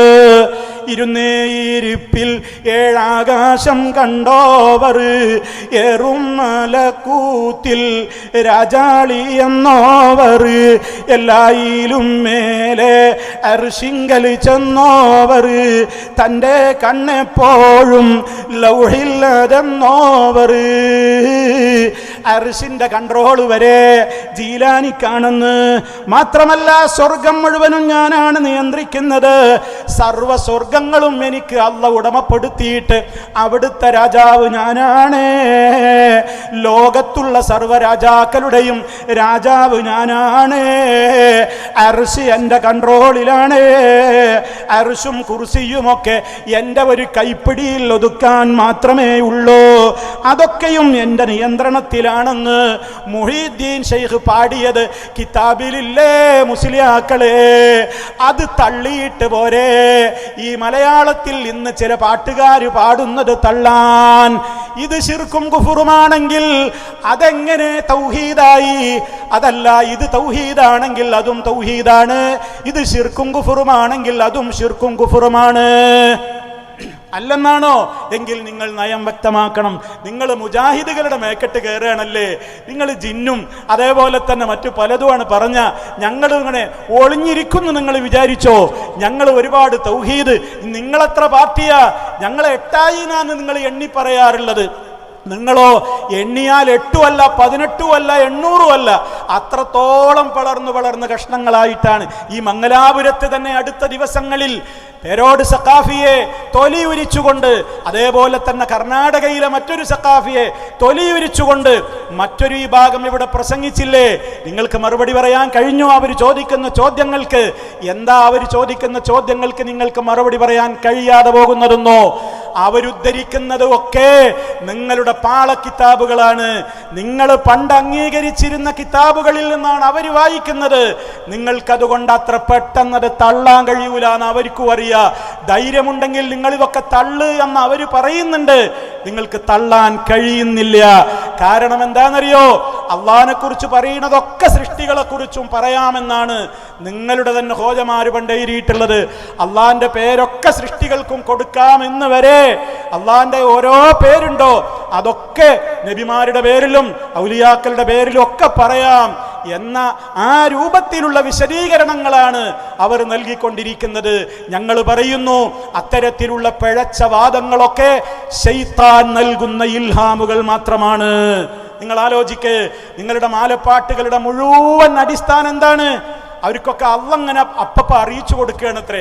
അത് ഖുർആനിലും ഹദീസിലൊന്നും കാണൂലത്രേ. നോക്കണം നിങ്ങൾ. ഇപ്പൊ നിങ്ങൾ ശരിക്ക് ചിന്തിക്ക് സഹോദരങ്ങളെ, നിങ്ങളുടെ തൗഹീദിന്റെ കാര്യം എന്തായി ആലോചിക്ക്. അതാ ഒതുക്കങ്ങൾ ഇഹ്യാഉസ്സുന്ന അറബി കോളേജിലെ മുദർരിസായ, അതേപോലെ തന്നെ സമസ്തയുടെ പ്രസിഡന്റായ ഈ സുലൈമാൻ മുസ്ലിയാരുടെ പൊന്നോമന പുത്രനായി അറിയപ്പെടുന്ന ഒരു മുസ്ലിയാരിത പച്ചയായി പ്രസംഗിച്ചിരിക്കുന്നു.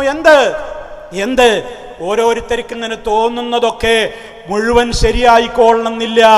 അതാരായിരുന്നാലും ആരുടെ മനസ്സിൽ തോന്നുന്ന തോന്നലുകളിലും ശൈത്താൻ ഇടപെടാം. ശൈത്താൻ ഇടപെടാത്ത രണ്ടാളുകളെ ഉണ്ടാവുകയുള്ളൂ. അവരുടെ തോന്നലുകൾ ഒക്കെ ശരിയായിരിക്കും. ആരാണ് ആ രണ്ട് കൂട്ടം ആളുകൾ? ഒന്ന് അല്ലാഹുവിന്റെ മലക്കുകളാണ്, അവരുടേതിൽ ശൈത്താൻ ഇടപെടൂല.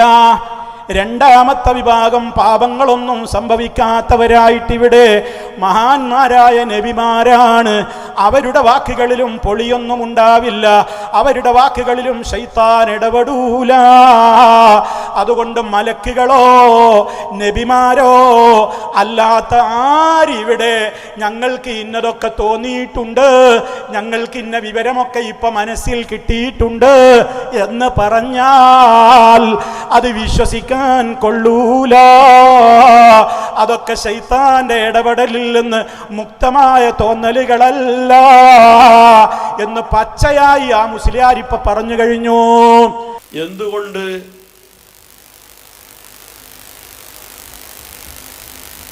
ഇത് ലാ സിഖത ലിഗൈരി മഅസൂമിൻ ബിഖവാതിരിഹി, മഅസൂം ആയ ആൾക്ക് ഇൽഹാം കിട്ടിയാലേ അത് വിശ്വസിക്കാൻ പറ്റുള്ളൂ. അല്ലാത്ത ആൾക്ക് അവൻ്റെ മനസ്സിൽ എന്ത് തന്നെ തോന്നിയാലും എത്ര നല്ലതിൻ്റെ രൂപമായാലും അവന് വിശ്വസിക്കാൻ പറ്റൂല. എന്തുകൊണ്ട് വിശ്വസിക്കാൻ പറ്റൂല? ഇത് ലാ യഗ്മനു ദസീസത്ത ശൈത്താനി ഫീഹ, പിശാച്ച് നല്ലതിൻ്റെ ഉള്ളിൽ നല്ലതിൻ്റെ രൂപത്തിൽ വേണ്ടാത്തരങ്ങളെയും തിന്മകളെയും കടത്തിക്കൂട്ടും.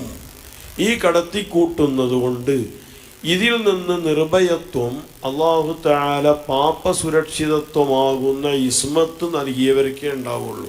ഇസ്മത്ത് നൽകിയ മഅസൂമീങ്ങൾ പറഞ്ഞ 2 ടീമേ ഉള്ളൂ. ഒന്ന് മുർസലീങ്ങൾ അമ്പിയാക്കൾ, മറ്റൊന്ന് മലായിക്കത്ത്. അപ്പം എനിക്ക് മനസ്സിൽ കിട്ടിയ ഈ ചിന്ത, ഈ ബോധം ശരിയാണ് എന്ന് ഉറപ്പിക്കണമെങ്കിൽ ആള് മഅസൂമാകണം. അപ്പം എനിക്ക് അങ്ങനെ നിർദ്ദേശം കിട്ടിയിട്ടുണ്ട്, അതുകൊണ്ട് ഞാൻ ഇങ്ങനെ ചെയ്യാമെന്ന് ഒരാൾ വാദിക്കുകയാണെങ്കിൽ ഞാൻ മഅസൂമാണെന്ന് സ്വയം വാദിക്കണം. ഇത് വിശ്വസിക്കാൻ പറ്റുമോ? മഅസൂമാണെങ്കിൽ ഓൻ ആരാകണം? ഒന്നിക്കൽ നബി ആകണം, അല്ലെങ്കിൽ ആരാകണോ? മലക്ക് ആകണം. ഓ മലക്കാണെന്ന് നമുക്ക് വിശ്വസിക്കാൻ പറ്റുമോ? നമുക്കറിയില്ല അവനെ. വെരി ഗുഡ് മുസ്ലിയാരെ, നിങ്ങൾ പറഞ്ഞത് എത്ര സത്യമാണ്. അതെ, അത് തന്നെയാ സലഫികൾ പണ്ടേ പറഞ്ഞത്. ഇൽഹാമെന്ന് പറഞ്ഞുകൊണ്ട് ഓരോരുത്തർക്കുണ്ടാകുന്ന തോന്നലുകൾക്കനുസരിച്ച് നിങ്ങൾ മാലപ്പാട്ടുണ്ടാക്കി. മുഹീദ്ദീൻ ഷെയ്ഖ് പറഞ്ഞതെന്താണ്? അയാൾ മാലപ്പാട്ടിൽ പറഞ്ഞതൊക്കെ അള്ള പറഞ്ഞതാണത്രേ. ഒറിജിനൽ മുഹീദ്ദീൻ ഷെയ്ഖിനെ അല്ല ഞാൻ പറയുന്നത്. കാരണം ഒറിജിനൽ മുഹീദ്ദീൻ ഷെയ്ഖ് അത്തരക്കാരനല്ല. അദ്ദേഹം ഒരു വലിയ നല്ല പണ്ഡിതനും വലിയുമായിരുന്നു. ഇവര് മാലയിൽ പരിചയപ്പെടുത്തുന്ന മുഹീദ്ദീൻ ജീലാനി ഉണ്ടല്ലോ, അദ്ദേഹം പറഞ്ഞത് എന്താണെന്നോ?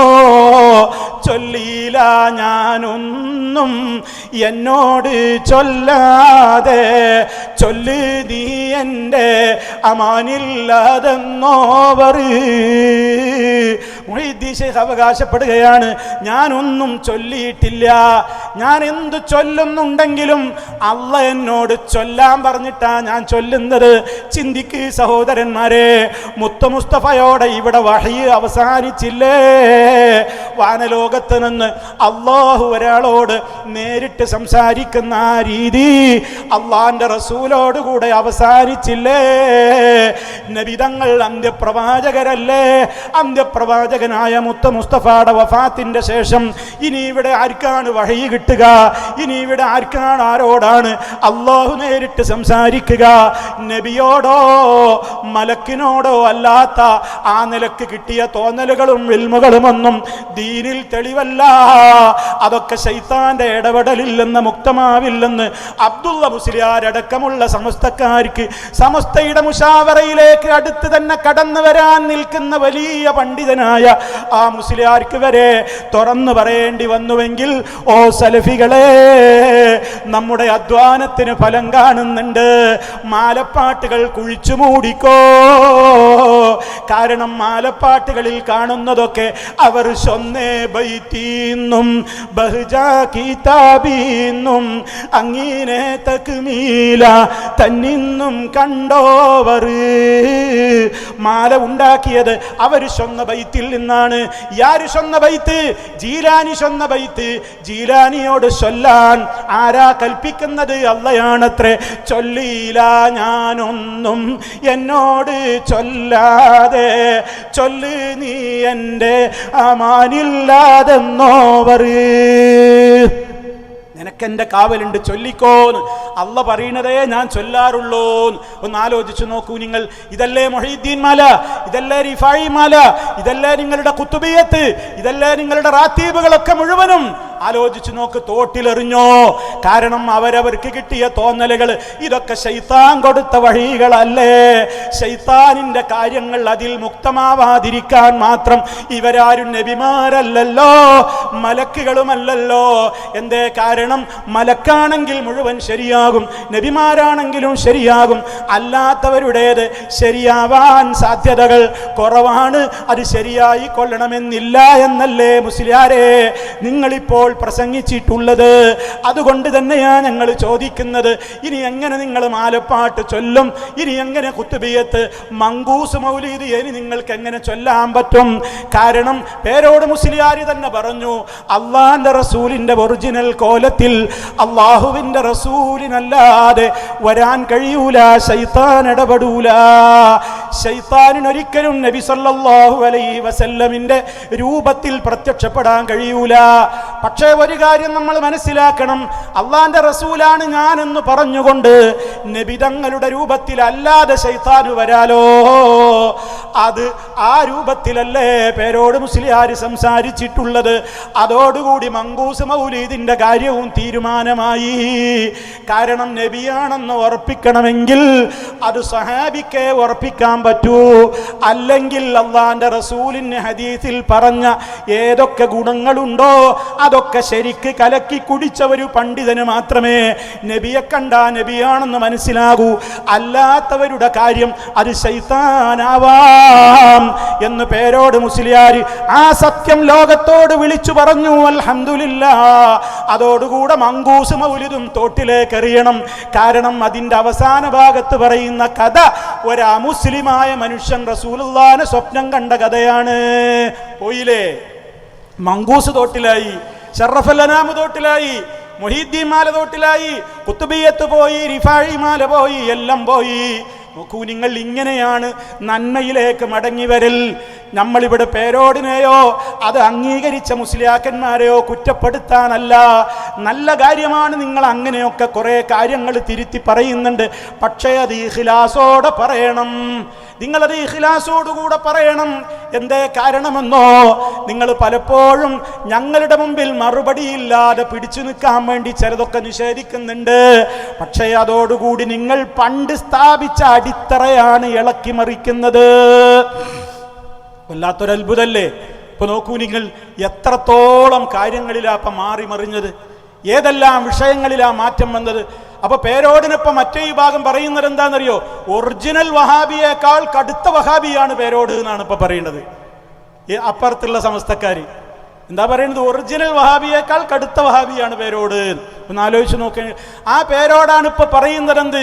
ഇപ്പൊ എല്ലായിടത്തും ഒരു ക്ലിപ്പ് പ്രചരിക്കുന്നുണ്ട്. എന്താണെന്നറിയോ? പേരോട് മുസ്ലിയാർ പറയുന്നുണ്ട്, എന്ത്? സുന്നിയല്ലാത്തവർക്ക് മക്കളെ വിവാഹം കഴിപ്പിച്ചു കൊടുക്കരുത് ഉമ്മമാരെ. എത്ര വലിയ പണക്കാരൻ നിങ്ങളുടെ മകളെ അന്വേഷിച്ചു വന്നാലും അവൻ സുന്നിയല്ലെങ്കിൽ നിങ്ങൾ വിവാഹം കഴിച്ചു കൊടുക്കരുതേ. കാരണം നിങ്ങളുടെ മക്കളെ നിങ്ങൾ നരകത്തിലേക്ക് എറിയലാണത്. നോക്കണം നിങ്ങൾ, പേരോടിന്റെ ഒരു അവകാശവാദേ. നമ്മുടെ കുട്ടികളെ വളർത്തുമ്പോൾ ചിലപ്പോൾ കോടീശ്വരനായ ഒരു മനുഷ്യനാണ് മകൾക്ക് വിവാഹം അന്വേഷിച്ചു വരുന്നത്. പക്ഷേ അന്വേഷണത്തിൽ ആ കോടീശ്വരനായ മനുഷ്യൻ സുന്നിയല്ല. സുന്നിയല്ലാത്ത ഈ ഭർത്താവിനെ നമ്മൾ തിരഞ്ഞെടുത്താൽ അതേ നമ്മുടെ മകളുടെ ദീൻ നമ്മൾ നശിപ്പിച്ചു. സ്വർഗത്തിലേക്ക് കൊണ്ടുപോകാൻ വേണ്ടി അള്ളാഹു തന്ന മകളെ നമ്മൾ നരകത്തിന്റെ വഴിയിലേക്ക് ചേർത്തു. അവളെ കൊണ്ടുപോയി ഒരു സുന്നിയല്ലാത്തവന് വിവാഹം കഴിച്ചു കൊടുക്കുമ്പോൾ പേരോടെ വളരെ വിനയത്തോടുകൂടി, എൻ്റെ പഴയ സ്നേഹിതനാണല്ലോ നാദാപുരത്ത്, ആ വിനയത്തോടുകൂടി പറയാണ്, നിങ്ങൾക്കത് പറയാൻ എന്താ അർഹത? ആരാപ്പവിടെ സുന്നി? ഞങ്ങളെ കാര്യം അവിടെ നിൽക്കട്ടെ. ഞങ്ങളേതായാലും പൊട്ടിപ്പൊളിഞ്ഞ് പാളീസായി എന്നാണല്ലോ ഇപ്പം നിങ്ങൾ പറയല്. ഒരു കേടുമില്ലാത്ത നിൽക്കണ നിങ്ങളുണ്ടല്ലോ, നിങ്ങളുടെ അവസ്ഥ എന്താ? നിങ്ങൾ സുന്നിയാണോ? നിങ്ങൾ സുന്നികളാണോ? AP ഭാഗം എന്ന് പറയുന്നവര് സുന്നികളാണോ? അവര് സുന്നികളല്ല എന്ന് പറഞ്ഞത് ഞങ്ങളല്ല. എത്രയോ കൊല്ലങ്ങൾക്ക് മുമ്പ് മരിച്ചുപോയ അപ്പുറത്ത് സമസ്തയുടെ ലീഡറായിരുന്ന EK അബൂബക്കർ മുസ്ലിയാർ പരസ്യമായി പ്രസംഗിച്ചിട്ടുണ്ട്. ആ ക്ലിപ്പൊന്നും ഞങ്ങൾ മറന്നിട്ടില്ല. എന്താ പറഞ്ഞതെന്നറിയോ? ആ വിഭാഗം എറണാകുളത്ത് സമ്മേളനം നടത്തിയ കാലത്ത് അവരെ കുറിച്ച് EK അബൂബക്കർ മുസ്ലിയാർ പറഞ്ഞു, ഇവര് സുന്നിയാന്ന് വെറുതെ പറഞ്ഞു നടന്നോണ്ട് സുന്നിയാവൂല, ഇവരെങ്ങനത്തെ സുന്നിയാണെന്നോ വേറൊരു കാര്യം കൂടി അദ്ദേഹം പറഞ്ഞു. നിങ്ങൾ അതും കൂടി ഒന്ന് കേട്ടു നോക്കണം. എന്താ പറഞ്ഞെന്നറിയോ? അദ്ദേഹം പറയണ്, അവര് സുന്നി എന്ന് പറഞ്ഞാൽ നിങ്ങളെങ്ങാനും അവിടെ ഉണ്ടായിരുന്നുവെങ്കിൽ ആ സുന്നി എന്ന് പറഞ്ഞു നടക്കുന്ന ആളുകളുടെ തുണി അങ്ങോട്ട് പൊക്കി നോക്കിയിരുന്നെങ്കിൽ മുറിച്ചിട്ടില്ല എന്ന് മനസ്സിലാകുമായിരുന്നു. സുന്നത്ത് കഴിക്കാത്ത സുന്നികളവര്. ഒരു സുന്നിയല്ല എന്ന് ആരാ പറയണത്? ഞങ്ങളല്ല. ഞങ്ങളുടെ മേക്കട്ട് പറയേണ്ട മറുപടി അങ്ങോട്ട് പറഞ്ഞോ. ഇവർക്ക് ഈ സമുദായത്തെ ഭിന്നിപ്പിക്കാൻ സാധിക്കുന്നതല്ല, ഞങ്ങൾ അതിന് അനുവദിക്കുകയില്ല. സമസ്ത കേരള ജമിയത്തുൽ ഉലമയിലെ ഒരു രോമം പറയാൻ ഇവർക്ക് സാധിക്കുകയില്ല. അതിന് യാതൊന്നും സംഭവിച്ചിട്ടും ഇല്ല. അതിൽ നിന്നും പുറത്തുപോയി കുറെ 3-4 പുറത്തുപോയി അത് കൂടിയത് കൊണ്ടൊക്കെ ഒരു കാര്യമൊന്നുമില്ല. ഇത് തുന്നിയാവൂല. ഞങ്ങളാണ് തുന്നി എന്ന് പറഞ്ഞുകൊണ്ട് ജനങ്ങൾ അംഗീകരിക്കുകയില്ല. എന്നിട്ട് എറണാകുളത്ത് സമ്മേളനം നടന്നു. എന്ത് സമ്മേളനം? സുന്നി സമ്മേളനം. എന്താണ് സുന്നി? ആ സുന്നി സമ്മേളനം നടന്നേ ആ സ്ഥലത്ത് നിങ്ങളാരെങ്കിലും ഉണ്ടായിരുന്നെങ്കിൽ അവർ തുണിയൊക്കെ പൊന്തിച്ചു നോക്കിയാൽ സുന്നത്ത് കഴിക്കില്ലാതാണ്.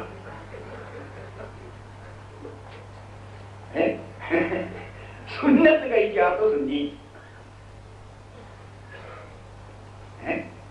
അല്ലാഹു അക്ബർ. ആര് പ്രസംഗിച്ചതാ? EK അബൂബക്കർ മുസ്ലിയാർ കൊല്ലങ്ങൾക്ക് മുമ്പ് പ്രസംഗിച്ചതാണ്. പേരോടക്കമുള്ള സഖാഫികളെയും നേതാവായ കാന്തപുരം മുസ്ലിയാരെയും പറ്റി തന്നെ പറഞ്ഞതാണ് ഒരു സുന്നിയല്ല. എന്നിട്ട് ഇനി തീരുമാനം പറഞ്ഞോളൂ മുസ്ലിയാരെ, സുന്നിയല്ലാത്തവർക്ക് പെണ്ണു കൊടുത്താൽ നരകത്ത് പോകുന്നു പറഞ്ഞത് മലർന്ന് കിടന്ന് നിങ്ങൾ മുകളിലോട്ട് തുപ്പിയതാണ്.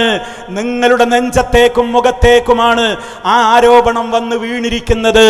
അതുകൊണ്ട് നിങ്ങൾക്ക് നിങ്ങളുടെ ടീമിൽ ഒരെണ്ണത്തിനും പെണ്ണ് കൊടുക്കരുത് എന്ന് പണ്ടേ EK അബൂബക്കർ മുസ്ലിയാർ മുമ്പേ പറഞ്ഞു പോയി എന്ന് നിങ്ങൾ മനസ്സിലാക്കിയാൽ മതി. ഇടക്കൊക്കെ പേരോടിങ്ങനെ ഞാൻ യഥാർത്ഥത്തിലുള്ള വഹാബിയൊന്നും ആയിട്ടില്ല, ഞാനിങ്ങനെ സുന്നി തന്നെയാണ്, എനിക്കൊരു മാറ്റവും വന്നിട്ടില്ല എന്ന് പറയാൻ വേണ്ടിയിട്ട് പിടിച്ചു നിൽക്കാൻ വേണ്ടി നമ്മളെ കുറേ ചീത്ത പറയുന്ന കൂട്ടത്തിൽ പറയുന്നതാണ് ഇതൊക്കെ. എന്ത് സുന്നിയല്ലാത്തവർക്ക് ഒരു നിലക്കും നിങ്ങൾ മക്കളെ കെട്ടിച്ചു കൊടുക്കരുത്, അവരുമായി മിണ്ടരുത്. എന്നാലോ ഇവരിങ്ങനെ മുജാഹിദുകൾ അതേപോലെ തന്നെ പണക്കാരാണെങ്കിൽ അവരുടെ അടുത്ത് നിന്ന് പിരിവ് വാങ്ങാൻ അവരുടെ മുമ്പിലേക്ക് പോകും, അവരുമായി കൂടിച്ചിരിക്കും, അവരുമായുള്ള ബന്ധങ്ങളിലൊക്കെ പലയിടത്തും പല ഇടപാടുകളും നിങ്ങൾക്കുണ്ട്, ഞങ്ങൾക്കതറിയാം. പക്ഷേ പൊതുജനത്തിന്റെ മുമ്പിൽ വരുമ്പോൾ പറയും സലഫികൾ കയറിയ ബസ്സിൽ പോലും കയറരുത്. കാരണം ഒരു സലഫി ബസ്സിന്റെ മുമ്പിലിരിക്കുന്നുണ്ടെങ്കിൽ അയാളുടെ ശരീരത്തിൽ തട്ടിയ കാറ്റ് നമ്മുടെ ശരീരത്തിൽ തട്ടിയാൽ അത് വിഷമാണ്. അതുകൊണ്ട് തന്നെ കൈ കഴുകണം, കുളിക്കണം, അവനെ ഒരിക്കലും അവനെ കണ്ടാൽ അവന്റെ ചെപ്പക്ക് 4 കൊടുക്കണം എന്നൊക്കെ പൂതി പറയുന്ന മുസ്ലിയാക്കളുണ്ട് ഈ കർണാടകയിൽ. ഞങ്ങൾക്കറിയാം. പറയണം നിങ്ങൾ സുന്നിയല്ല എന്നും സുന്നത്ത് കഴിക്കാത്ത സുന്നികളാണ് നിങ്ങളെന്നും വർഷങ്ങൾക്ക് മുമ്പ് നിങ്ങളെക്കുറിച്ച് EK അബൂബക്കർ മുസ്ലിയാർ പറഞ്ഞിട്ടില്ല എന്ന് പറയാൻ നിങ്ങൾക്ക് കഴിയുമോ? കഴിയില്ല. ഞങ്ങളുടെ കൈകളിൽ സംസാരിക്കുന്ന രേഖകളുണ്ട്. നിങ്ങൾ ആലോചിച്ച് നോക്കണം. അപ്പൊ സഹോദരങ്ങളെ, എന്താണ് ഈ സമുദായത്തിന് സംഭവിച്ചത്? ഞാൻ നേരത്തെ പറഞ്ഞതുപോലെ അള്ളാഹുവിൻ്റെ കിതാബിലും സുന്നത്തിലുമുള്ള കാര്യങ്ങൾക്ക് വിരുദ്ധമായിട്ടാണ് ഈ സമൂഹത്തോട് ഇവർ കാര്യങ്ങൾ പഠിപ്പിച്ചു കൊണ്ടിരിക്കുന്നത്. അതുകൊണ്ട് തന്നെയാണ് ഈ ജാറങ്ങളിലും അതേപോലെ തന്നെ ദർഗകളിലുമൊക്കെ ഇത്തരത്തിലുള്ള കാര്യങ്ങളൊക്കെ അവരുടെ ഹോജമാര് പറയുന്നു എന്നല്ലാതെ അള്ളാഹ് അനുവദിച്ചിട്ടില്ല. ആരുടെ ഖബറും ഒരു ചാണിലപ്പുറം ഉയർത്താൻ പാടില്ല. അത് നബിമാരുടേതാണെങ്കിലും തങ്ങന്മാരുടേതാണെങ്കിലും ആരുടേതാണെങ്കിലും എന്ന് പറഞ്ഞിട്ട് ഉള്ളാളത്തെ ദർഗയിൽ സയ്യിദ് മദനിയുടെ ജാറം കെട്ടിപ്പടുത്തിട്ടില്ലേ? അതിന്മേൽ പട്ടുമൂടിയിട്ടില്ലേ? പൂക്കളിടുന്നില്ലേ? വിളക്ക് കൊളുത്തുന്നില്ലേ? ആര് പഠിപ്പിച്ച ദീനാണിത്? നിങ്ങൾക്ക് തെളിവ് ഹാജരാക്കാൻ കഴിയുമോ? കഴിയില്ല നിങ്ങൾക്ക്. നിങ്ങൾ ആലോചിച്ചു നോക്ക്. അവർക്ക് വേണ്ടി അള്ളാഹുവിനോട് പ്രാർത്ഥിക്കാനല്ലേ ഖബർ സിയാറത്ത് ഇസ്ലാം അനുവദിച്ചു തന്നത്? അതേ അവസരത്തിൽ ഖബറുകൾ കെട്ടിപ്പടുത്ത് കുമ്മായമിട്ട് പെയിന്റ് അടിച്ച് മാർബിൾ പതിച്ച് അതിന്മേൽ പട്ടുവസ്ത്രം കൊണ്ട് മൂടി ചന്ദനത്തിരിയും സാമ്പ്രാണിയും ഒക്കെ പുകച്ച് അങ്ങോട്ട് ആട്ടിനെയും കോഴിയെയും നാളികേരവും പച്ചക്കറികളും നേർച്ചയാക്കി ഉറൂസ് കഴിച്ച് ആ ഉറൂസിനും ദർഗയിലേക്കും നാടുനീള പെണ്ണുങ്ങളും പോലും കൂലം കുത്തി ഒഴുകുന്ന കാഴ്ച. ദർഗകളിലേക്കും മഖാമുകളിലേക്കും ജാറങ്ങളിലേക്കും ചന്ദനക്കുട ഉത്സവങ്ങളിലേക്കും നബിദിനാഘോഷ റാലികളിലേക്കും എരച്ച് കയറുകയാണ് ഇന്ന് മുസ്ലിം പെണ്ണുങ്ങൾ. പർദ്ദയിട്ടു എന്ന് പറയുന്ന പെണ്ണുങ്ങൾ, പർദ്ദയിട്ടവരും അല്ലാത്തവരുമൊക്കെയായ മുസ്ലിം പേരുള്ള പെണ്ണുങ്ങൾ ഇന്ന് ദർഗകളിലും ചന്ദനക്കുടങ്ങളിലും അവർ ചാടിക്കളിക്കുകയാണ്. DJ പാർട്ടികൾ, DJ ഘടിപ്പിച്ചിട്ടുള്ള വാഹനങ്ങൾക്ക് പിന്നിൽ അവർ തുള്ളിക്കളിക്കുകയാണ്. നബിദിനത്തിന് വേണ്ടി പെണ്ണുങ്ങൾ പെണ്ണുങ്ങൾ തെരുവിലിറങ്ങിയിരിക്കുകയാണ്. അങ്ങനെയുള്ള ആ ഒരവസ്ഥയൊക്കെ മുസ്ലിയാക്കന്മാർക്ക് പ്രശ്നമേ അല്ല. പേരിനതൊക്കെ അവർ എതിർത്തു എന്നൊക്കെ പറയും, പക്ഷേ അതിലൊക്കെ അവർ പോയി വാഴും പറയും. അങ്ങനെയുള്ള ആ പെണ്ണുങ്ങളുടെ പ്രവർത്തനം കണ്ടപ്പോൾ പല മുസ്ലിം പെണ്ണുങ്ങൾക്കും തോന്നിയിട്ടുണ്ട്, റോഡിലിറങ്ങിയിട്ട് മുദ്രാവാക്യം വിളിക്കാം, റോഡിലിറക്കിയിട്ട് ശരീരം കുലുക്കിയിട്ട് ആഹ്ലാദ പ്രകടനം നടത്താമെന്ന്. ചിന്തിക്കണം മുസ്ലിമീങ്ങളെ. ഞാൻ സാന്ദർഭികമായ ഒരു കാര്യം പറയുകയാണ്. നാളെ കേരളത്തിൽ നാളെ 8 മണി മുതൽ, രാവിലെ 8 മണി മുതൽ വോട്ടെണ്ണൽ ആരംഭിക്കുകയാണ്. അവിടുന്ന് അങ്ങോട്ടുള്ള ഓരോ മണിക്കൂറുകളും ഉദ്യോഗജനകമായ അന്തരീക്ഷമാണ്. ആര് ജയിക്കും ആര് എന്ന് ആളുകൾ കാതുകൂർപ്പിച്ച് റിസൾട്ട് കേൾക്കാൻ നിൽക്കുകയാണ്. കേരളത്തിന്റെ ഭരണം ആരിലേക്ക് എന്ന് ആളുകൾ ഉറ്റുനോക്കിക്കൊണ്ടിരിക്കുന്ന സമയത്ത് വിജയിച്ച പാർട്ടികൾ ആഹ്ലാദ പ്രകടനം നടത്തും. അവർ തെരുവിലേക്ക് ഇറങ്ങും. തെരുവിലേക്ക് ഇറങ്ങുമ്പോൾ ആണും പെണ്ണും ഒന്നിച്ചുള്ള ആഹ്ലാദ പ്രകടനങ്ങളും അതേപോലെ തന്നെയുള്ള പല തോന്നിവാസങ്ങളും ആഹ്ലാദ പ്രകടനത്തിന്റെ പേരിൽ നടത്താറുണ്ട്. പല സ്ഥാനാർത്ഥികളെയും അന്യപുരുഷന്മാര് തോളിലേറ്റി പൊക്കി ചിരിച്ച് ആഹ്ലാദിച്ചു കൊണ്ട് നടക്കാറുണ്ട്. ഞാൻ എൻ്റെ പ്രിയപ്പെട്ടവരോട് ഓർമ്മപ്പെടുത്തുന്നു, മുസ്ലിമീങ്ങളോടാണ് ഞാൻ പറയുന്നതെന്ന് ആവർത്തിച്ചു പറയുന്നു. മുസ്ലിം പുരുഷന്മാരെ, മുസ്ലിം സഹോദരിമാരെ, നിങ്ങൾ ആഹ്ലാദ പ്രകടനങ്ങളിൽ പങ്കെടുക്കുമ്പോൾ സ്ത്രീകളെ നിങ്ങളതിൽ പങ്കെടുക്കരുത്. പുരുഷന്മാരോട് പറയട്ടെ, ആര് ജയിക്കട്ടെ ആര് തോൽക്കട്ടെ, നമ്മുടെ പരലോകം തോൽക്കരുത്. നമ്മുടെ പരലോകം നമുക്ക് ജയിക്കണം.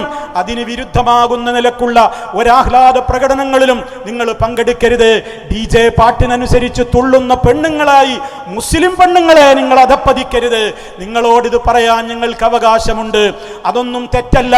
ഞങ്ങൾക്കത് ഞങ്ങളുടെ ഇഷ്ടം പോലെ ചെയ്യുമെന്ന് വിശ്വസിക്കുന്ന ആളുകൾക്കത് ചെയ്യാം. ഇന്ത്യ രാജ്യമാണ്, അവർക്ക് സ്വാതന്ത്ര്യമുണ്ട്. ഞങ്ങളാരും അതിനെതിരല്ല. പക്ഷേ ലാ ഇലാഹ ഇല്ലല്ലാഹ് മുഹമ്മദുർ റസൂലുള്ളാഹ് എന്ന് വിശ്വസിച്ച് അംഗീകരിക്കുന്ന മുസ്ലിം ഉമ്മയാണോ, മുസ്ലിം പെങ്ങളാണോ, മുസ്ലിം പെണ്ണാണോ നിങ്ങൾ, എങ്കിൽ നിങ്ങൾ റോട്ടിലിറങ്ങി ശരീരം തുള്ളി നിങ്ങളുടെ സ്ഥാനാർത്ഥിക്ക് സിന്ദാബാദ് വിളിച്ച് ആഹ്ലാദ പ്രകടനങ്ങളിൽ DJ പാർട്ടിയുടെ കൂടെ തുള്ളാൻ പോകരുത്. നിങ്ങൾ നിങ്ങളുടെ വീടുകളിൽ അടങ്ങി ഒതുങ്ങിയിരിക്കുകയാണ് വേണ്ടത്. നന്മയുടെ മാർഗങ്ങളിലേക്ക് നിങ്ങൾ പുറപ്പെടാവൂ. ഇബ്നു കസീർ റഹിമഹുല്ലാഹ് ഈ ആയത്ത് വിശദീകരിച്ചപ്പോ, സ്ത്രീകളെ നിങ്ങൾ നിങ്ങളുടെ വീടുകളിൽ അടങ്ങി ഒതുങ്ങിയിരിക്കണം. ജാഹിലിയ്യ കാലഘട്ടത്തിലെ സ്ത്രീകൾ തെരുവിലിറങ്ങിയതുപോലെ നിങ്ങൾ അഴിഞ്ഞാടാൻ ഇറങ്ങരുതെന്ന് പറഞ്ഞപ്പോ പ്രത്യേകം അദ്ദേഹം വിശദീകരണം കൊടുത്തു. ആവശ്യമുള്ള കാര്യങ്ങൾക്ക് സ്ത്രീകൾക്ക് പുറത്തിറങ്ങാം. വമിനൽ ഹവായിജ് ശർഇയ്യ, ശർഇയ്യായ ആവശ്യങ്ങളിൽ പെട്ടതാണ് പള്ളിയിൽ പോയി നിസ്കരിക്കാൻ അവർക്ക് പറ്റുമെങ്കിൽ പോയിക്കോട്ടെ എന്നുള്ളത്. നോക്കണം നിങ്ങൾ, ഇതൊന്നും മുസ്ലിയാക്കന്മാര് സമൂഹത്തോട് പറയൂല. എന്നിട്ട് ഗൗരവത്തോടുകൂടി ദർഗയിലും അതുപോലെ തന്നെ ജാറങ്ങളിലും ഉറൂസുകളിലും ഉത്സവങ്ങളിലും ഒന്നിച്ച് കൂത്താടുന്ന ഇത്തരത്തിലുള്ള സംസ്കാരത്തെ സഹോദരിമാരെ നിങ്ങൾ തിരിച്ചറിയണം. ആ നിലക്കുള്ള ഒരാഹ്ലാദ പ്രകടനങ്ങളിലും നമ്മൾ ഏർപ്പെടരുത് എന്നുകൂടി സാന്ദർഭികമായി ഓർമ്മപ്പെടുത്തുകയാണ്. നമ്മൾ ആരും രാഷ്ട്രീയത്തിനെതിരായതുകൊണ്ടല്ല. രാഷ്ട്രീയം നമുക്കുണ്ട്. നമ്മൾ രാഷ്ട്രീയവാദികളല്ല. രാഷ്ട്രീയവും എല്ലാ കാര്യങ്ങളും നമുക്ക് ഉണ്ട്, അത് ഉണ്ടായിരിക്കണം. പക്ഷേ അവിടെയെല്ലാം നമുക്കൊരു നിബന്ധനയുണ്ട്. വഅന മിനൽ മുസ്ലിമീൻ, ഞാനൊരു മുസ്ലിമാണ്. ആ ഐഡന്റിറ്റി തകർത്തുകൊണ്ടുള്ള ഒരു പ്രവർത്തനവും നമുക്കുണ്ടാകുവാൻ പാടില്ല എന്നുകൂടി സാന്ദർഭിക ഓർമ്മപ്പെടുത്തുകയാണ്. മുസ്ലിം സഹോദരങ്ങൾ ഇന്നത്തെ വിവാഹവേദികളിൽ കയറിച്ചെന്ന് അവർ തുള്ളുകയാണ്, അവർ ഡാൻസ് ആടുകയാണ്. പ്രിയപ്പെട്ട ഉമ്മ, നിങ്ങളുടെ മകൾക്കൊരു പുതിയ ആപ്പിളയെ കിട്ടിയ ഏറ്റവും അള്ളാഹുവിനോട് നന്ദി കാണിക്കേണ്ടുന്ന ആ ഒരു ദിവസത്തിൽ പോലും കല്യാണ മണ്ഡപത്തിൽ വെച്ച് അതാ തിമർത്താടുന്ന പന്തലും അതുപോലെ തന്നെ പല്ലക്കും കുലുക്കിയിട്ട് ആണും പെണ്ണുമൊക്കെ ഒന്നിച്ച് സ്റ്റേജിൽ കയറിയിട്ട് ഫോട്ടോഷൂട്ടിന് നിന്ന് കൊടുക്കുന്ന, പരസ്പരം കെട്ടിപ്പിടിക്കുന്ന, പരസ്പരം കൈകോർത്ത് ചുംബനത്തിന്റെയും ഡാൻസിന്റെയും രംഗങ്ങൾ പച്ചയായി കല്യാണ മണ്ഡപത്തിൽ അന്യ സ്ത്രീ പുരുഷന്മാരുടെ മുമ്പിൽ വെച്ച് നടത്തുമ്പോ, ഉമ്മാ പെങ്ങളെ, റഹ്മാനായ റബ്ബിന് ഏറ്റവും ഇഷ്ടമില്ലാത്ത പ്രവർത്തനങ്ങൾ ചെയ്തുകൊണ്ടാണോ നിങ്ങളുടെ മകളെ ഒരാൾക്ക് ഏൽപ്പിച്ചു കൊടുക്കേണ്ടത്, നിങ്ങളുടെ മകനെ ഒരു പെണ്ണിനെ കെട്ടിക്കേണ്ടത്? റബ്ബിനോട് ശുക്ർ പറയേണ്ടുന്ന ആ ദിവസം തന്നെ അള്ളാനെ വെറുപ്പിക്കാൻ നിങ്ങൾക്ക് എങ്ങനെ ധൈര്യം കിട്ടുന്നു? പെങ്ങളെ, കബറിൽ കിടക്കണ്ടേ? മയ്യത്ത് കട്ടിലിൽ നിങ്ങളെ 3 കഷ്ണം കഫൻ തുണിയിൽ പൊതിഞ്ഞു കൊണ്ടുപോകുമ്പോ ഇതൊക്കെ വേണ്ടതാണെന്ന് പറഞ്ഞ് നിങ്ങളെ തരിപ്പ് കയറ്റിയ, നിങ്ങളെ പ്രോത്സാഹിപ്പിച്ച ഒരാളും കൂടെ കിടക്കാൻ ഖബറിലുണ്ടാവില്ല എന്നോർക്കണം. മൻ റബ്ബുക, നിന്റെ റബ്ബിനെ കുറിച്ചുള്ള ചോദ്യം, റസൂലിനെ കുറിച്ചുള്ള ചോദ്യം, ദീനിനെ കുറിച്ചുള്ള ചോദ്യം നമ്മൾ ഒറ്റക്കാണ് ഖബറിൽ നേരിടേണ്ടി വരിക.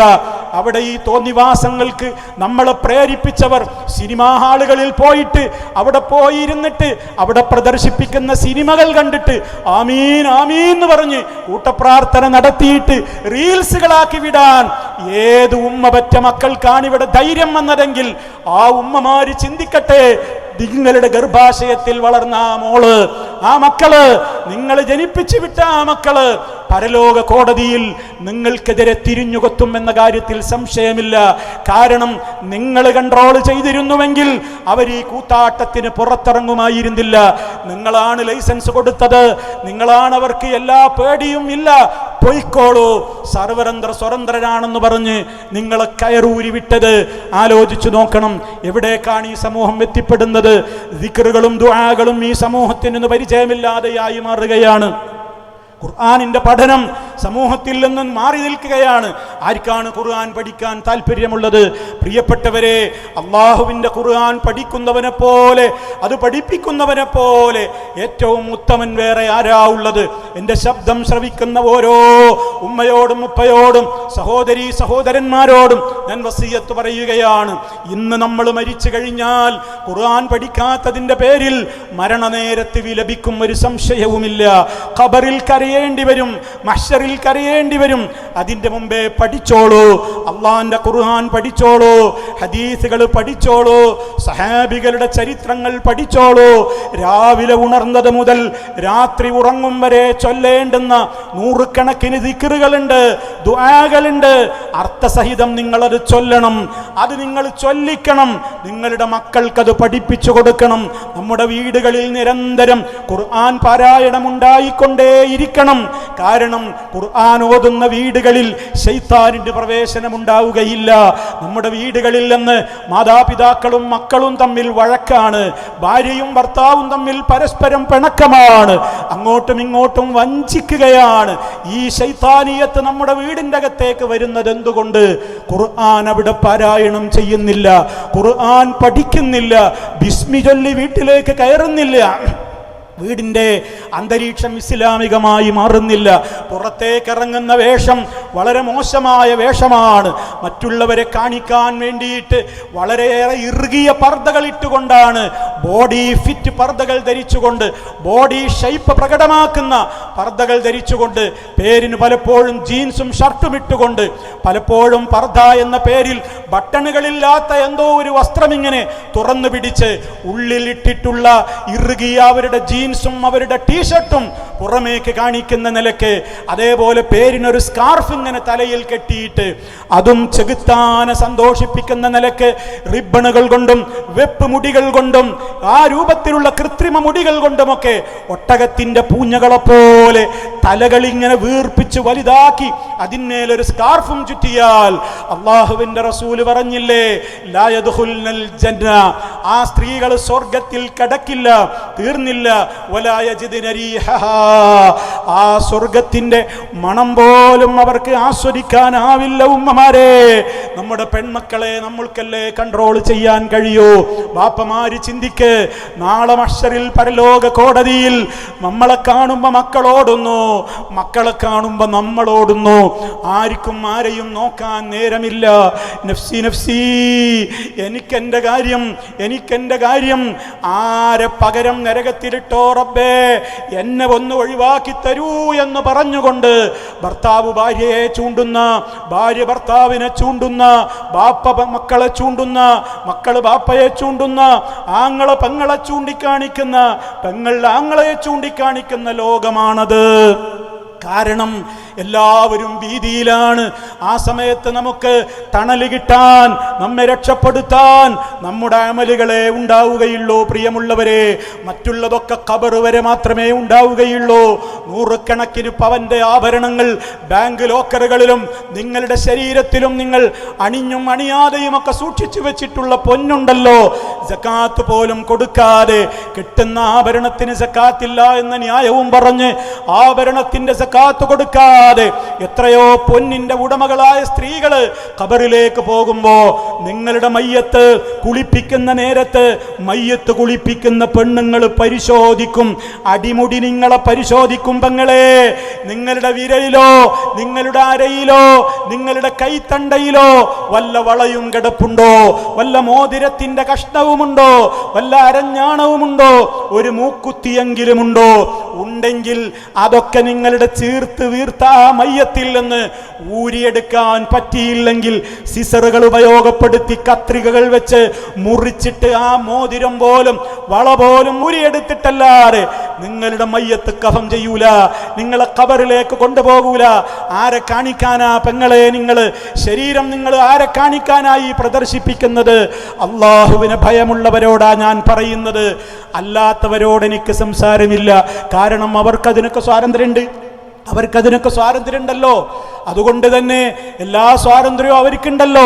കാരണം ചെകുത്താന്റെ കൊടിയല്ലേ കയ്യിലേന്തുന്നത്.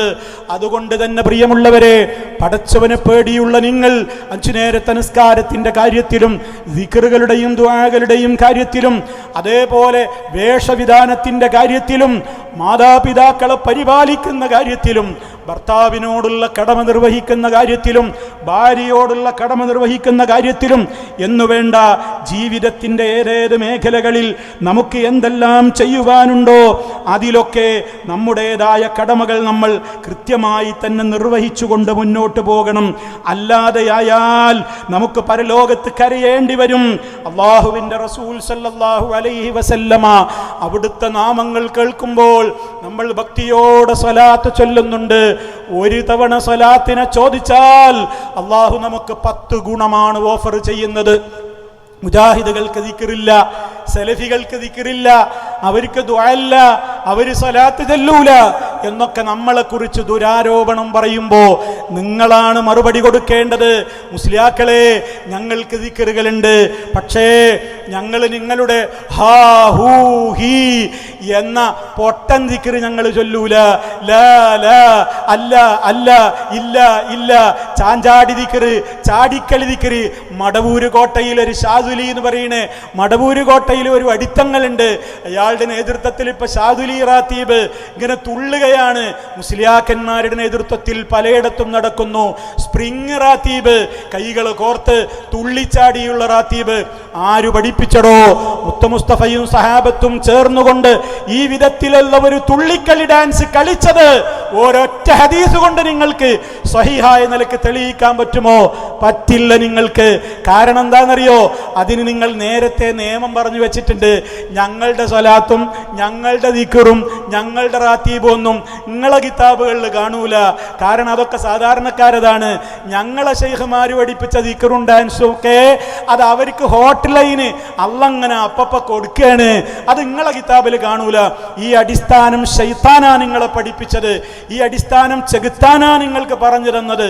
അതുകൊണ്ടാണ് ദീനിലില്ലാത്ത പലതും നിങ്ങൾ അങ്ങനെ കടത്തിക്കൂട്ടിയത്. അതുകൊണ്ട് തന്നെ പ്രിയമുള്ളവരെ, മരിച്ചു പോകണം എന്ന ഓർമ്മ വേണം.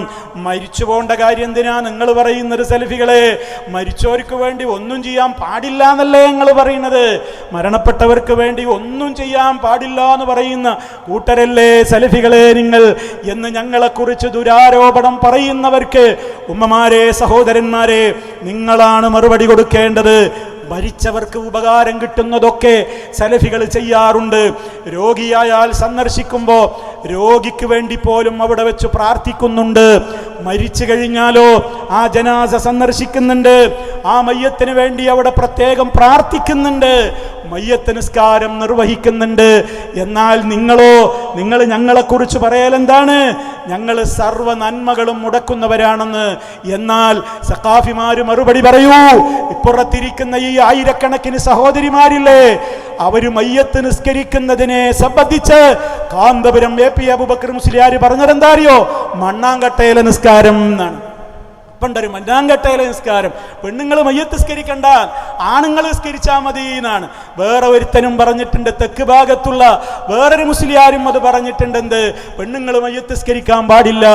ഹജ്ജിന് ക്ലാസ് കൊടുത്തപ്പോൾ ഈ അടുത്ത് കർണാടകയിലെ ഒരു സ്ഥലത്ത് ഹാജിമാരെ വിളിച്ചു കൂട്ടിയിട്ട് ഒരു മുസ്ലിയാർ ക്ലാസ് എടുത്തു കൊടുക്കുന്ന സൗണ്ട് എന്റെ കയ്യിലുണ്ട്. റൂമിൽ നിസ്കരിക്കലാണ് പള്ളിയിൽ നിസ്കരിക്കുന്നതിനേക്കാൾ ആടെ പോയാലും പെണ്ണുങ്ങൾക്ക് നല്ലത് എന്നുള്ളത് നിങ്ങൾ മനസ്സിലാക്കി വെച്ചോളൂ. ഇനി ചെയ്തതും ചെയ്യാത്തതും സംഗതി നിങ്ങൾ വിഷയം മനസ്സിലാക്കി വെച്ചോ. കാരണം റൂമിൽ നിസ്കരിക്കുന്ന ആ ഒരു പ്രതിഫലം നിങ്ങൾക്ക് എന്തില്ല പള്ളിയിൽ പോയാൽ കിട്ടൂല. നമ്മളിനി ജുമ നിസ്കരിക്കുന്ന ആ നേരത്തെ കിണിഞ്ഞ് വെള്ളിയാഴ്ചനെന്ന് നിർബന്ധമായിട്ട് എന്താക്കുക, റൂമിൽ തന്നെ നിൽക്കുക, പള്ളിയിലേക്ക് പോകാൻ നിൽക്കണ്ട. ഇനി വെള്ളിയാഴ്ചനെന്ന് പോയിട്ട് അവിടുന്ന് അഥവാ ജുമയിൽ പെട്ടുപോയി, എന്നാലും ജുമ നിസ്കരിച്ചാൽ നിങ്ങൾ നിസ്കരിക്കേണ്ടി വരും പിന്നീട്.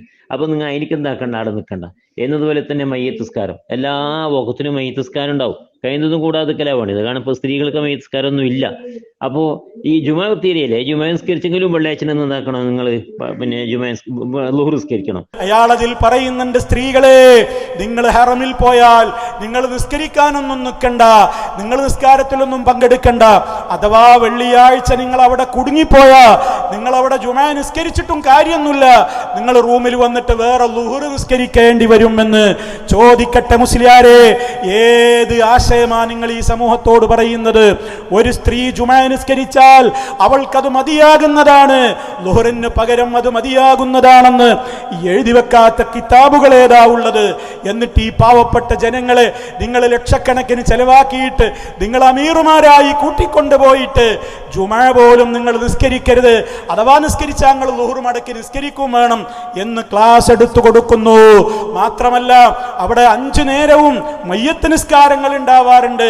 ധാരാളക്കണക്കിന് ജനാസകൾ അങ്ങനെ മക്കയിലും മദീനയിലുമൊക്കെ നിസ്കാരങ്ങളുടെ സമയത്ത് മയ്യത്ത് നിസ്കാരത്തിന് വേണ്ടി അവിടെ കൊണ്ടുവരപ്പെടും. ലക്ഷക്കണക്കിന് ആളുകൾ ആ പുണ്യം നേടുമ്പോ ഈ ഉസ്താദ് പറയാണ്, പെണ്ണുങ്ങളെ മയ്യത്ത് നിസ്കാരത്തിൽ നിങ്ങൾ പങ്കെടുക്കരുത്, അത് പെണ്ണുങ്ങൾക്ക് പറഞ്ഞതല്ല. സ്ത്രീകൾക്ക് നിസ്കാരം ഇല്ല, അത് ശ്രദ്ധിക്കണം. ഇന്ന് സമൂഹത്തിൽ പടർന്നു വന്നിരിച്ചിരിക്കുകയാണ്. അല്ലാഹു കാത്തിരക്ഷിക്കട്ടെ. ഇസ്ലാമിന് അടിസ്ഥാനമില്ല. വളരെ ശ്രദ്ധിക്കേണ്ട ഒരു വിഷയമാണ്. സാന്ദർഭികമായി ഞാൻ വീണ്ടും ഉണർത്തുന്നു, സ്ത്രീകൾക്ക് മയ്യത്ത് നിസ്കാരം ഇല്ലാത്തതാണ്. അത് നമ്മുടെ സമുദായത്തിൽ ഇപ്പൊ ഇങ്ങനെ കടന്നു വന്നു കൂടിയിട്ടുണ്ട്. നോക്കണം, നിങ്ങൾ മയ്യത്ത് നമസ്കാരം നിർവഹിച്ചാൽ വഹദുമലയോളം പുണ്യമുണ്ടെന്ന് മുസ്തഫ പഠിപ്പിച്ചത് പെണ്ണുങ്ങൾക്ക് തടയാണ്. 5 നേരം അവിടെ നിസ്കരിക്കുന്നതിന്റെ കൂട്ടത്തില് അവിടെ മയ്യത്ത് നിസ്കാരത്തിൽ പങ്കെടുത്താൽ ആ കൂലി പെണ്ണിന് കിട്ടൂലെന്നാണോ? പെണ്ണുങ്ങളോട് നിങ്ങൾക്ക് മയ്യത്ത് നിസ്കാരമില്ല, ഹറമു പോയാലും ഇല്ല, നാട്ടിലും ഇല്ല എന്ന് പഠിപ്പിക്കുന്ന ഒരവസ്ഥ. ആരാണിവിടെ നന്മ മുടക്കുന്നത്? ഒരു ഭാര്യ മരിച്ചാൽ ആ ഭാര്യയ്ക്ക് വേണ്ടി ഭർത്താവിന് മയ്യത്ത് നിസ്കരിക്കാൻ ആഗ്രഹമുണ്ടാവില്ലേ? ആ ഭർത്താവിന് വേണ്ടി ഭാര്യയ്ക്ക് മയ്യത്ത് നിസ്കരിക്കാൻ ഏറ്റവും ആഗ്രഹമുണ്ടാവില്ലേ? മകൻ മരിച്ചാൽ ഉമ്മക്ക് ആഗ്രഹമുണ്ടാവില്ലേ? ആങ്ങള മരിച്ചാൽ പെങ്ങൾക്ക് ആഗ്രഹമുണ്ടാവില്ലേ? ആ ആഗ്രഹങ്ങളെയല്ലേ മുസ്ലിയാക്കളെ നിങ്ങൾ തടയുന്നത്? ആരാണ് ഇവിടെ നന്മ മുടക്കികൾ? അല്ലാഹുവിന്റെ റസൂൽ സല്ലല്ലാഹു അലൈഹി വസല്ലമയുടെ കാലത്ത് എത്രയോ ജനാസകൾ കൊണ്ടുപോയിട്ടുണ്ട്.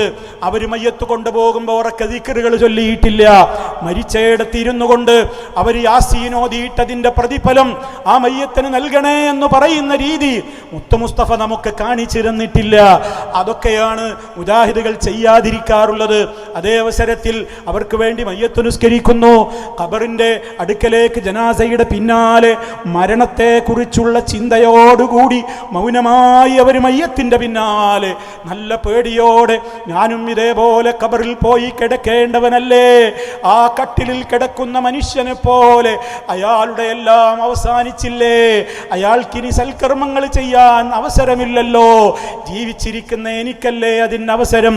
ഞാനൊന്ന് നന്നാവണം എന്ന ചിന്തയോടെ ആ ജനാസയെ ഭക്തിപൂർവം പിൻഗാമികളായി, അല്ല ആ ഭക്തിപൂർവം ആ ജനാസയെ പിന്നിൽ പോകുന്ന ആളുകളായി സലഫികൾ പങ്കെടുക്കുന്നു. ഖബറടക്കി കഴിഞ്ഞാലും ആ ജനാസക്ക് വേണ്ടി ചോദ്യോത്തര സമയത്ത് റബ്ബേ അദ്ദേഹത്തിന് ഉത്തരം തോന്നിപ്പിച്ചു കൊടുക്കണേ. ഖബറിലുള്ള പേടികളിൽ നിന്ന് രക്ഷപ്പെടുത്തണേ. ഖബർ വിശാലമാക്കി കൊടുക്കണേ.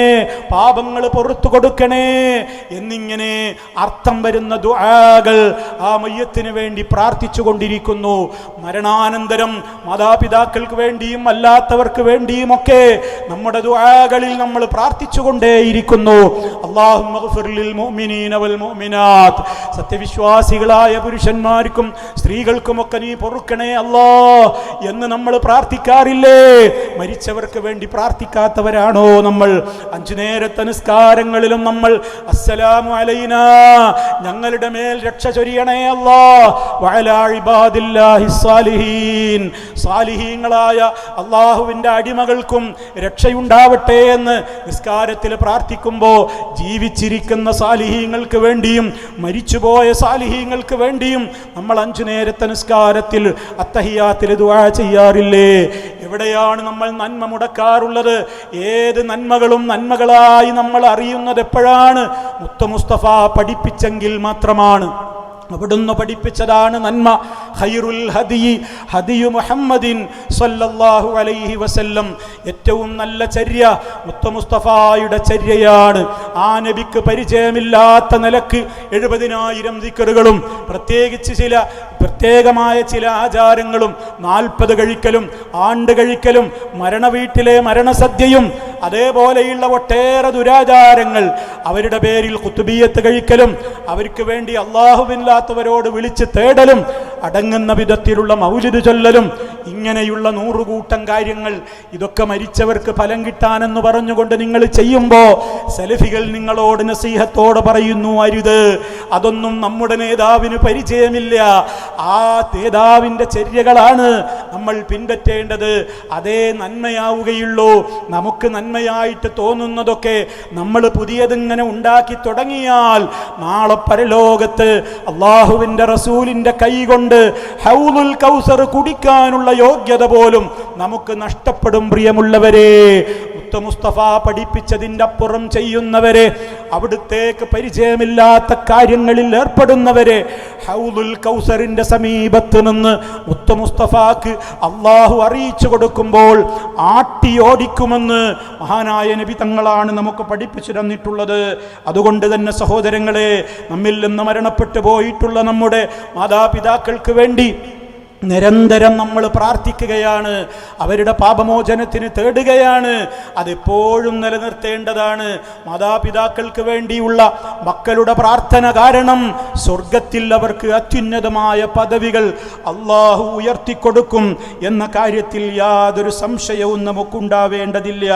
അതുകൊണ്ട് തന്നെ ജീവിതത്തിൽ നമ്മൾ എല്ലാ അർത്ഥത്തിലും വിശുദ്ധിയുള്ളവരായി ജീവിക്കണം. വിശ്വാസ വിശുദ്ധിയാണ് ആദ്യം വേണ്ടത്. കർമ്മവിശുദ്ധിയാണ് രണ്ടാമത് വേണ്ടത്. സ്വഭാവ വിശുദ്ധിയാണ് മൂന്നാമത് വേണ്ടത്. സാമ്പത്തിക വിശുദ്ധിയാണ് നാലാമത് വേണ്ടത്. അതേപോലെ തന്നെ ഏതെല്ലാം മേഖലകളിൽ നമ്മൾ ഇടപെടുന്നുവോ, ഇടപെടുന്ന ഇടപെടലുകളിലും ഇടപാടുകളിലും എല്ലാ അർത്ഥത്തിലും നമ്മൾ ധാർമ്മികത നിലനിർത്തിക്കൊണ്ട് ധാർമ്മിക വിശുദ്ധിയും ലൈംഗിക വിശുദ്ധിയും നമ്മൾ കാത്തു സൂക്ഷിക്കണം. ഒളിച്ചോട്ടത്തിൻ്റെ കാലഘട്ടമാണ്. അവിഹിത ബന്ധങ്ങളുടെ വ്യഭിചാരങ്ങളും ലഹരികളും വർദ്ധിക്കുന്ന കാലഘട്ടമാണ്. തൻ്റെ ഭർത്താവിനെ ഉറക്കിക്കിടത്തിയിട്ട് ആരാനായ അന്യാണുങ്ങളോട് ചാറ്റ് ചെയ്യുന്ന പെണ്ണുങ്ങളുള്ള കാലമാണ്. തൻ്റെ ഭാര്യയെ ഉറക്കിക്കിടത്തിയിട്ട് മറ്റുള്ള സ്ത്രീകളോട് കൊഞ്ചിക്കുഴയുന്ന ഭർത്താക്കന്മാരുള്ള കാലഘട്ടമാണ്. ഭർത്താവിനെ വെട്ടിക്കൊല്ലുന്ന ഭാര്യമാരുള്ള, ഭാര്യയെ വെട്ടിക്കൊല്ലുന്ന ഭർത്താക്കന്മാരുള്ള, ഉമ്മമാരെ വെട്ടിക്കൊല്ലുന്ന മക്കളുള്ള, മക്കളെ കൊല്ലുന്ന ഉമ്മമാരുള്ള, ജീവിതത്തിൻ്റെ സുഖങ്ങൾക്ക് ആരെങ്കിലും തടസ്സം നിന്നാൽ അവരെയെല്ലാം അരിഞ്ഞു വീഴ്ത്തിയിട്ടെങ്കിലും കൊന്നുകളഞ്ഞിട്ടെങ്കിലും സുഖിക്കണം എനിക്ക് ഈ ദുനിയാവെന്ന് പറയുന്ന ലോകത്ത് ലിബറൽ ചിന്തകൾ വളരുന്ന കാലത്താണ് നമ്മൾ ജീവിക്കുന്നത്. അതുകൊണ്ട് ഈ എൻ്റെ ശബ്ദം ശ്രവിക്കുന്ന മുഴുവൻ രക്ഷിതാക്കളോടും ഞാൻ ഓർമ്മപ്പെടുത്തുകയാണ്, നമ്മൾ അല്ലാഹുവിനോട് കൈകെട്ടി നിന്ന് പറയുന്ന പ്രതിജ്ഞ മറന്നു പോകരുത്. ഇന്നനീ മിനൽ മുസ്ലിമീൻ വാന മിനൽ മുസ്ലിമീൻ, ഞാൻ മുസ്ലിമീങ്ങളിൽപ്പെട്ടയാളാണ്. എൻ്റെ നിസ്കാരവും എൻ്റെ മറ്റനുഷ്ഠാനങ്ങളും എൻ്റെ ജീവിതവും എൻ്റെ മരണവുമൊക്കെ റബ്ബുൽ ആലമീനിൻ്റെ പൊരുത്തത്തിൽ മാത്രമായിരിക്കും. അതിന് വിരുദ്ധമായി ഞാനൊന്നും ചെയ്യൂല എന്ന് കൈകെട്ടി നിന്ന് പറയുന്നുണ്ടെങ്കിൽ ആ വാക്കുകളോട് കൂറുപാലിച്ചുകൊണ്ട് ജീവിക്കണം പ്രിയമുള്ളവരെ. അതുകൊണ്ട് തന്നെ വിജ്ഞാനം നേടലാണ് നമ്മുടെ ജീവിതത്തിൽ തഖ്വ വർദ്ധിക്കാൻ ഏറ്റവും അനിവാര്യമായിട്ടുള്ളത്. പല വിഷയങ്ങളിലും വിശദീകരണം ഇവിടെ ആവശ്യമുണ്ടെന്ന് എനിക്കറിയാം, സമയത്തിന് പരിമിതിയുണ്ട്. ദർഗകളുടെ വ്യവസായങ്ങൾ തഴച്ച് വളരുന്ന ഈ കാസർഗോഡും പരിസരങ്ങളിലും മംഗലാപുരത്തും പരിസരങ്ങളുടെയും ഇടങ്ങളിൽ ദർഗകൾ ജനങ്ങളുടെ അഭയകേന്ദ്രങ്ങളാണെന്ന് മുസ്ലിയാക്കന്മാര് ആയത്തും ഹദീസും ഒരു ദുർവ്യാഖ്യാനിക്കുമ്പോ, മാത്രമല്ല അല്ലാഹുവിന്റെ റസൂല് പോലും പരിശുദ്ധാത്മാക്കളോട് വിളിച്ച് സഹായം തേടിയിട്ടുണ്ട് എന്ന് റസൂലുള്ളാഹിന്റെ പേരിൽ കള്ളം പറയുമ്പോ, ഇബ്രാഹിം നബി അലൈഹിസ്സലാം പോലും വിശുദ്ധാത്മാക്കളിൽ അഭയം തേടിയിട്ടുണ്ട് എന്ന കള്ളം പറയുമ്പോ, ഈസാ നബി അലൈഹിസ്സലാം അല്ലാഹുവല്ലാത്തവരെ സഹായത്തിന് വേണ്ടി വിളിച്ചു പ്രാർത്ഥിച്ചിട്ടുണ്ട് എന്ന് മരിച്ചവരോട് സഹായം തേടുവാനുള്ള തെളിവെന്ന നിലക്ക് ആയത്ത് ദുർവ്യാഖ്യാനം ചെയ്യുമ്പോ, മക്ബറകളിൽ സമീപങ്ങളിൽ നടക്കുന്ന ദുരാചാരങ്ങൾ എന്തൊക്കെയാണെന്ന് വിശദീകരിക്കുന്ന മുഖാമുഖം വരുന്ന ഞായറാഴ്ച ഉള്ളാള് ദർഗയുള്ള ആ നാടുണ്ടല്ലോ, അവിടെ ഒരു മുഖാമുഖം നടക്കുന്നുണ്ട്. അവിടെ വിഷയം അവതരിപ്പിക്കപ്പെടും, ദർഗകൾ അഭയ കേന്ദ്രങ്ങളോ എന്ന്. അവിടെ വിഷയാവതരണത്തിന്റെ ശേഷം നിങ്ങൾക്കുണ്ടാകുന്ന സംശയങ്ങൾ നിങ്ങൾക്കത് തീരുവോളം ചോദിക്കുവാനുള്ള അവസരം അവിടെയുണ്ട്. ആ പഠനവേദി നിങ്ങൾ ഉപയോഗപ്പെടുത്തണം പ്രിയമുള്ളവരെ. ഇസ്ലാം എന്താണെന്ന് ഗൗരവത്തോടുകൂടെ നമ്മൾ മനസ്സിലാക്കണം. അതിനാവശ്യമായ വിജ്ഞാനം നേടുവാൻ നമ്മുടെ മതസ്ഥാപനങ്ങളെ നിങ്ങളെപ്പോഴും ഓർക്കണം.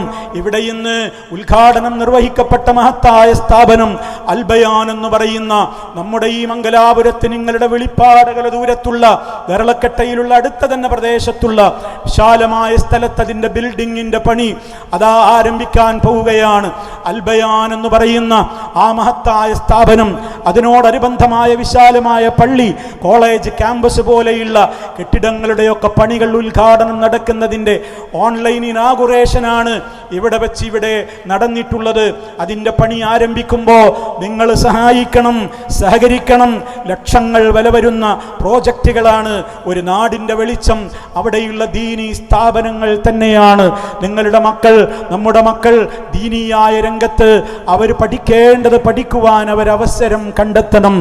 ഏത് ഭൗതിക വിദ്യാഭ്യാസം പഠിക്കുന്ന മക്കളായിരുന്നാലും നമ്മുടെ അഖീദ അവർ പഠിക്കണം, നമ്മുടെ വിശ്വാസങ്ങൾ അവർ പഠിക്കണം. എന്താണ് വിശ്വാസത്തിന് വിരുദ്ധമായ ശിർക്കെന്ത്, കുഫറെന്ത് എന്നവർ പഠിക്കണം.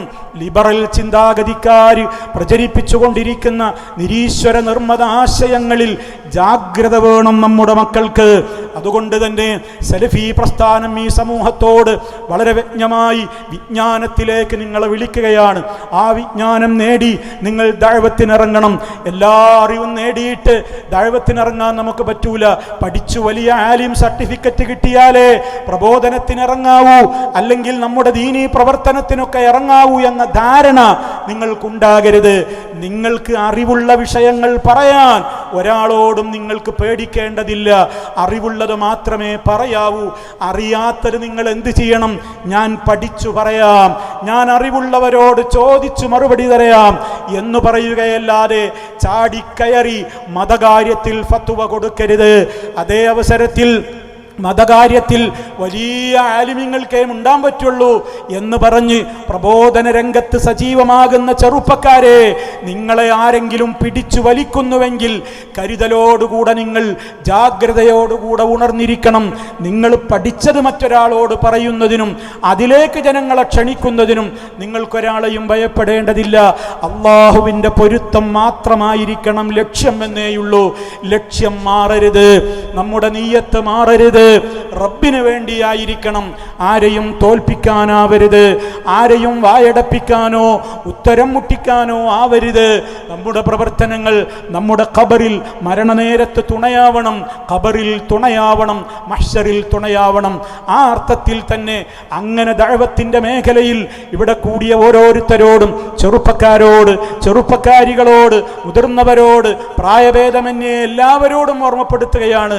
നിങ്ങളൊക്കെ നിങ്ങളറിഞ്ഞ സത്യം ഫോണിലൂടെയോ വാട്സപ്പിലൂടെയോ ഫേസ്ബുക്കിലൂടെയോ ഒക്കെ എങ്ങനെയാണോ നിങ്ങൾക്കൊരായത്തിൻ്റെ അർത്ഥം എത്തിക്കാൻ പറ്റുക, ഒരു പ്രഭാഷണം ഷെയർ ചെയ്യാൻ കഴിയുക, ഒരു ലേഖനത്തിലെ വിഷയങ്ങൾ ചർച്ച ചെയ്യാൻ കഴിയുക, നിങ്ങളതറിയാത്തവർക്ക് എത്തിച്ചു കൊടുത്താൽ അത് വായിച്ച് അത് കേട്ട് നിങ്ങൾ ക്ഷണിച്ച ഒരു സദസ്സിലേക്ക് കയറി വന്ന് ഏതെങ്കിലും ഒരു വ്യക്തി നന്നായിട്ടുണ്ടെങ്കിൽ പറഞ്ഞ നിങ്ങൾ മരിച്ചു പോയാലും ആ വ്യക്തികൾ ഇവിടെ ജീവിച്ചിരിക്കുന്നിടത്തോളം കാലം നിങ്ങൾ മാർഗദർശനം കൊടുത്തിട്ട് വന്ന വഴിയിൽ അവർ ചെയ്തിട്ടുള്ള സൽക്കർമ്മങ്ങൾക്കൊക്കെ തത്തുല്യമായ ഒരു വിഹിതം നിങ്ങൾക്കും കിട്ടും. ഉപ്പമാരെ, സഹോദരി സഹോദരന്മാരെ, അവരുടേത് ഒട്ടും കുറയുകയുമില്ല.